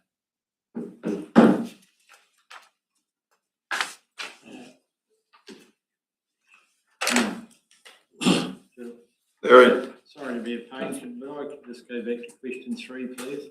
I'd just like to know what happens if in the consultation, say, for example, 70% of people in the Milton area vote to keep the pool open, but 70% of people outside Milton vote to close it. What's going to happen? You make the decision. Yeah. We make the decision. It's not a vote. It's not a referendum. It's a consultation for your decision-making process. Which raises the question, do you go for just the community of interest rather than the district wide? No, but the whole district's paying the 50% of the cost. Right. Moving on. Sorry, we didn't, through your worship, are we comfortable with question 4? Everyone happy with question 4? Yeah. Speak now or forever hold your peace. Question 5, rural water availability charging. I must ask, Jules, do you want to speak to this one? Sure. That's what we came up with. Please feel free to help us make it clearer. Noting it does say refer to council's consultation document for more information. So this is about trying to capture the essence of it, get people to have a look at it, and then is there enough information in there for them to go and find out more information if they want, or make a decision. This one question. The 50%'s the same for urban. Is that correct? Yes, we haven't done any work looking at what are the fixed costs for a scheme. So in terms of the time we have available, and that's what we charge in our urban ones as well. Yeah, so for consistency. 50% of that scheme's unit rate. Yes. Of the relevant scheme, yeah. Yes. So Jules, you will get more detail, like we've got a very brief detail here at the moment, but the consultation document will have some full detail for the ratepayers. Yep, where it says understand the methodology. Yeah, refer council's consultation with document page X for further information. I might have been on the wrong page the whole time. I thought we were discussing 50% availability charge for the rural water rates. That requires a significant change to our whole rating system. It's only for that scheme's rate, which is exactly what we do in the urban areas as well. You know, for each scheme, I thought we were going to have the 50% availability charge for each scheme. No, only for the units they disconnect, not for everybody. Yeah. Because that's a major change to our rating for all of our, how we set our water rates. That may. Could be something that CCO would That's say. right, yeah. Yeah. But for a 1 year change, that's a huge change. It's just 1 year change, yeah. Yeah, but it wouldn't affect the rate payment, just the way it's done. The cost would still be the same. The availability charge is only affecting the person who's wanting to disconnect. That have disconnected or wants to disconnect. Yeah, that's right. wouldn't it be, depending on how many people disconnect over time, that could increase the cost of the scheme? Well, its whole purpose. Correct. Which will actually help. Then they're paying 50% more, so you're trying to discourage them from disconnecting. Yeah, exactly. And they, I think rather, yeah, I mean, it's not so much discouraging them from disconnecting, it's saying there's still a cost to the scheme even if you're not connected. So it's fair that you should be paying for some of that cost. That's what we do in the urban areas at the moment. That's the whole point of those maps. That sets the area we're committing to provide capacity for. We've done it a little bit differently in the rural because we haven't had time to do the maps and say this is where we can supply. So everyone not disconnected in this is going to get a charge.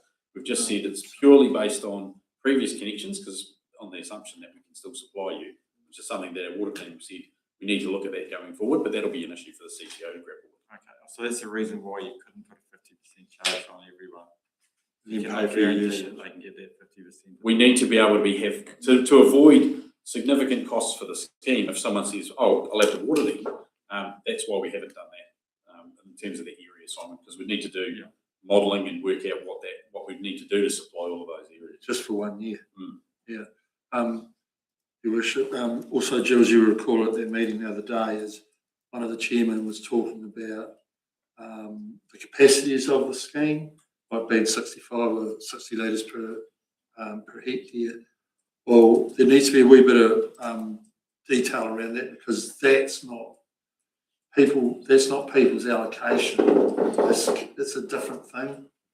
It isn't. I'm not so sure it's actually super relevant because different schemes have done different upgrades and said there's no guarantee you can get anything in the future. That's also why we've limited it to people who were connected. Yes. So it doesn't open up a whole can of worms about people who've never been paying any rates to the rural water scheme before. Yes, no, I realise that, and you might recall someone on Zoom was talking about that, and they were actually, I think they needed a bit more information to be a little bit more informed because I think they were a little bit confused about the issue. Yeah, and that's, I mean, by all means, you'll also get to see the supporting information as part of the CD as well. This is to try and make it clear what we're consulting on and hopefully get some attention. They read that and they go, actually, I do want to know about this. I'm going to go and read for further information. So our legal advice is absolutely clear that we can, if we agree to this, we can make it roll. If there is a water pipe within 100 metres of the property, we can. The other thing is that we can only do this in our district. We can't do it out of our district. But that doesn't mean it can't be done by the CCO when they are setting charges across the whole of the CCO area. So there is the availability after that 1 year for the CCO to continue charging on this basis. If they choose to, they've got to make their own decision. So as it stands right now, the water bylaw is for all water. It's not just for urban water, it's for all water as far as the disconnection. It is for everything. Yeah, that's right. So we've got consistency there. And so for me, it should be just straightforward. It's just whether we want to do it or not. Any more debate on that? Next one. I think you've got the direction there, Peter. Thank you. Again, Jules, do you want to talk to this one through the audience? Yes, so we've been around this a couple of times to try and get the wording correct. So you're really keen to take a bit of time on this one, get your feedback. Again, the same principle would be the detail will be in the CD, and the whole point of this is for people to look at it and go, actually, I want to understand what they're proposing for this, and whether we've got the wording right without it being too overcomplicated to make sure people are aware of what might be happening and they go and look at the tables of what it might mean for them in the consultation document. Yeah, because the tables is what is the key. Yes. That's what tells you what the story is. Yeah. There's also in those tables, we've picked 20%. I can't remember on the day that we had the slides up here, was that a 10%? Yeah, we did one. And then we seen a 20%. What we will do once we get the final numbers, we'll run 10% and we'll run 20%. And once, hopefully, when we get the numbers out to you next week, we can say, here's 10%, here's 20%. And that's not hard to change in that. But I think consulting on two different levels might be quite problematic. I think you're better to consult on the highest level of support, and then you can say, actually, we might want to pull back from that depending on the feedback. But you'll have that in advance. Yeah, but the high level might say, people, no, we're not going there. Whereas the lower one might have. We'll get that to you when we have the financials, so you can have a look at that in advance of finalising the survey. We'll send you the 10% level and we'll send you the 20%. Which is really just choosing a basis for saying this is the level we're going to provide assistance to. I mean, you could set a dollar value for that, but at least this changes as everyone else's water rates change. This won't be a shock, especially to the committees. It's something we've been discussing for 5 or 6 years. There'd be some consumers who probably won't know about it, but then it's up to the committees to sell that as well. Because everyone's quite aware when the CCO comes along, it could look different again. And probably should eventually.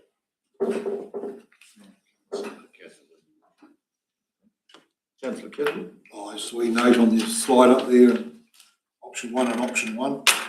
Oh, yeah. We only want one. Maybe option 2, eh?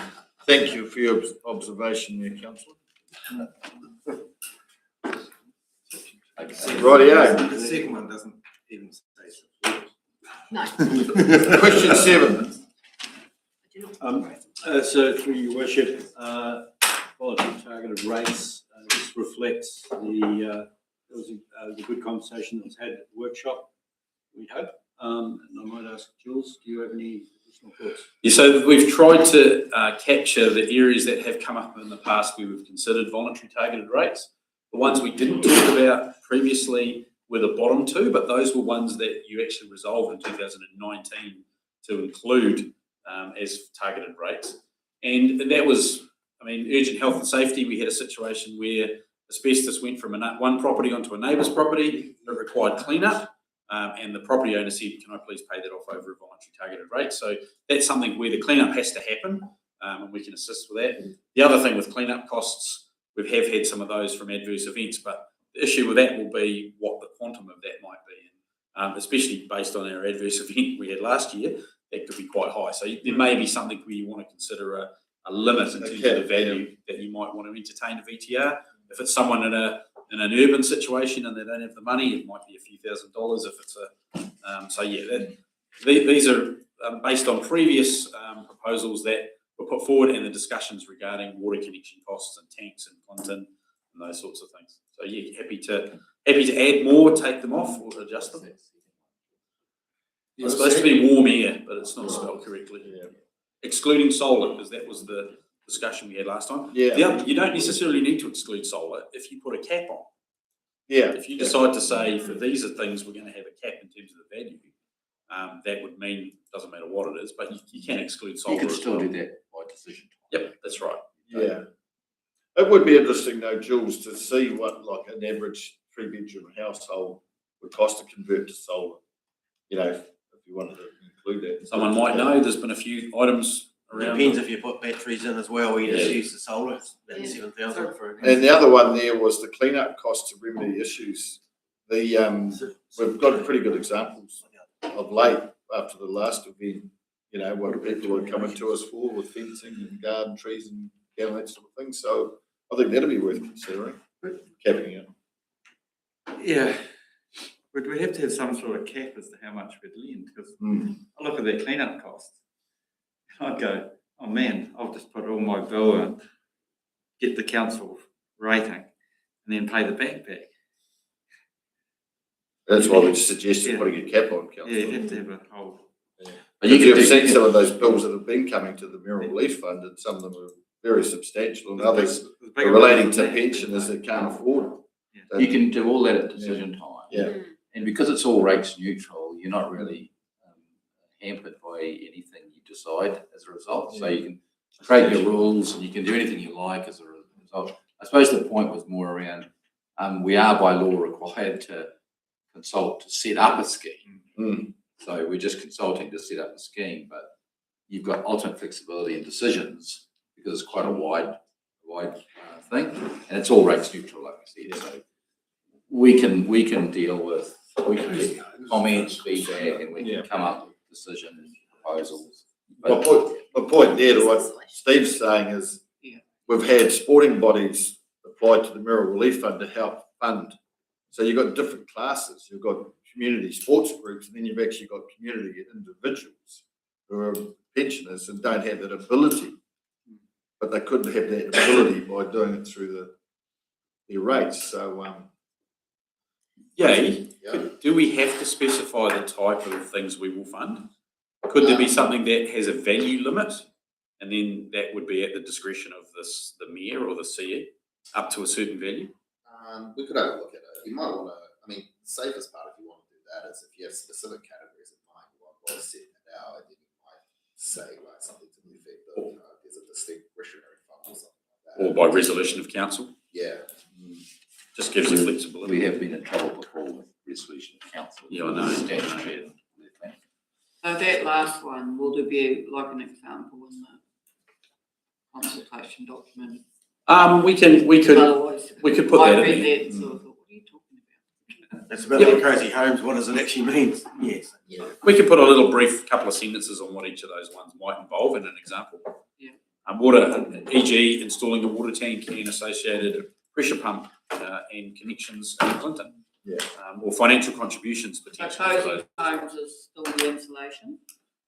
I'm not 100% sure, Greg, or is it still It's called that? actually- It's the same thing as the all wear clean homes, it's just that at the time, it was a subsidy over Milton Cozy Homes. It's only over a period of time. Is that gone? It's capped. So we probably don't need that It's the one same anymore. thing. Or maybe we put a generic home insulation and heating category, and then whatever scheme comes up, it would fit under that. As long as it's specific, you know, yeah. Okay, I mean, we get the general idea that we're not necessarily removing anything, we might be tidying some bits and pieces up. But general approval to put something in there to allow us to do that. Yeah. Okay. That pretty much brings us to a close. Those who wish.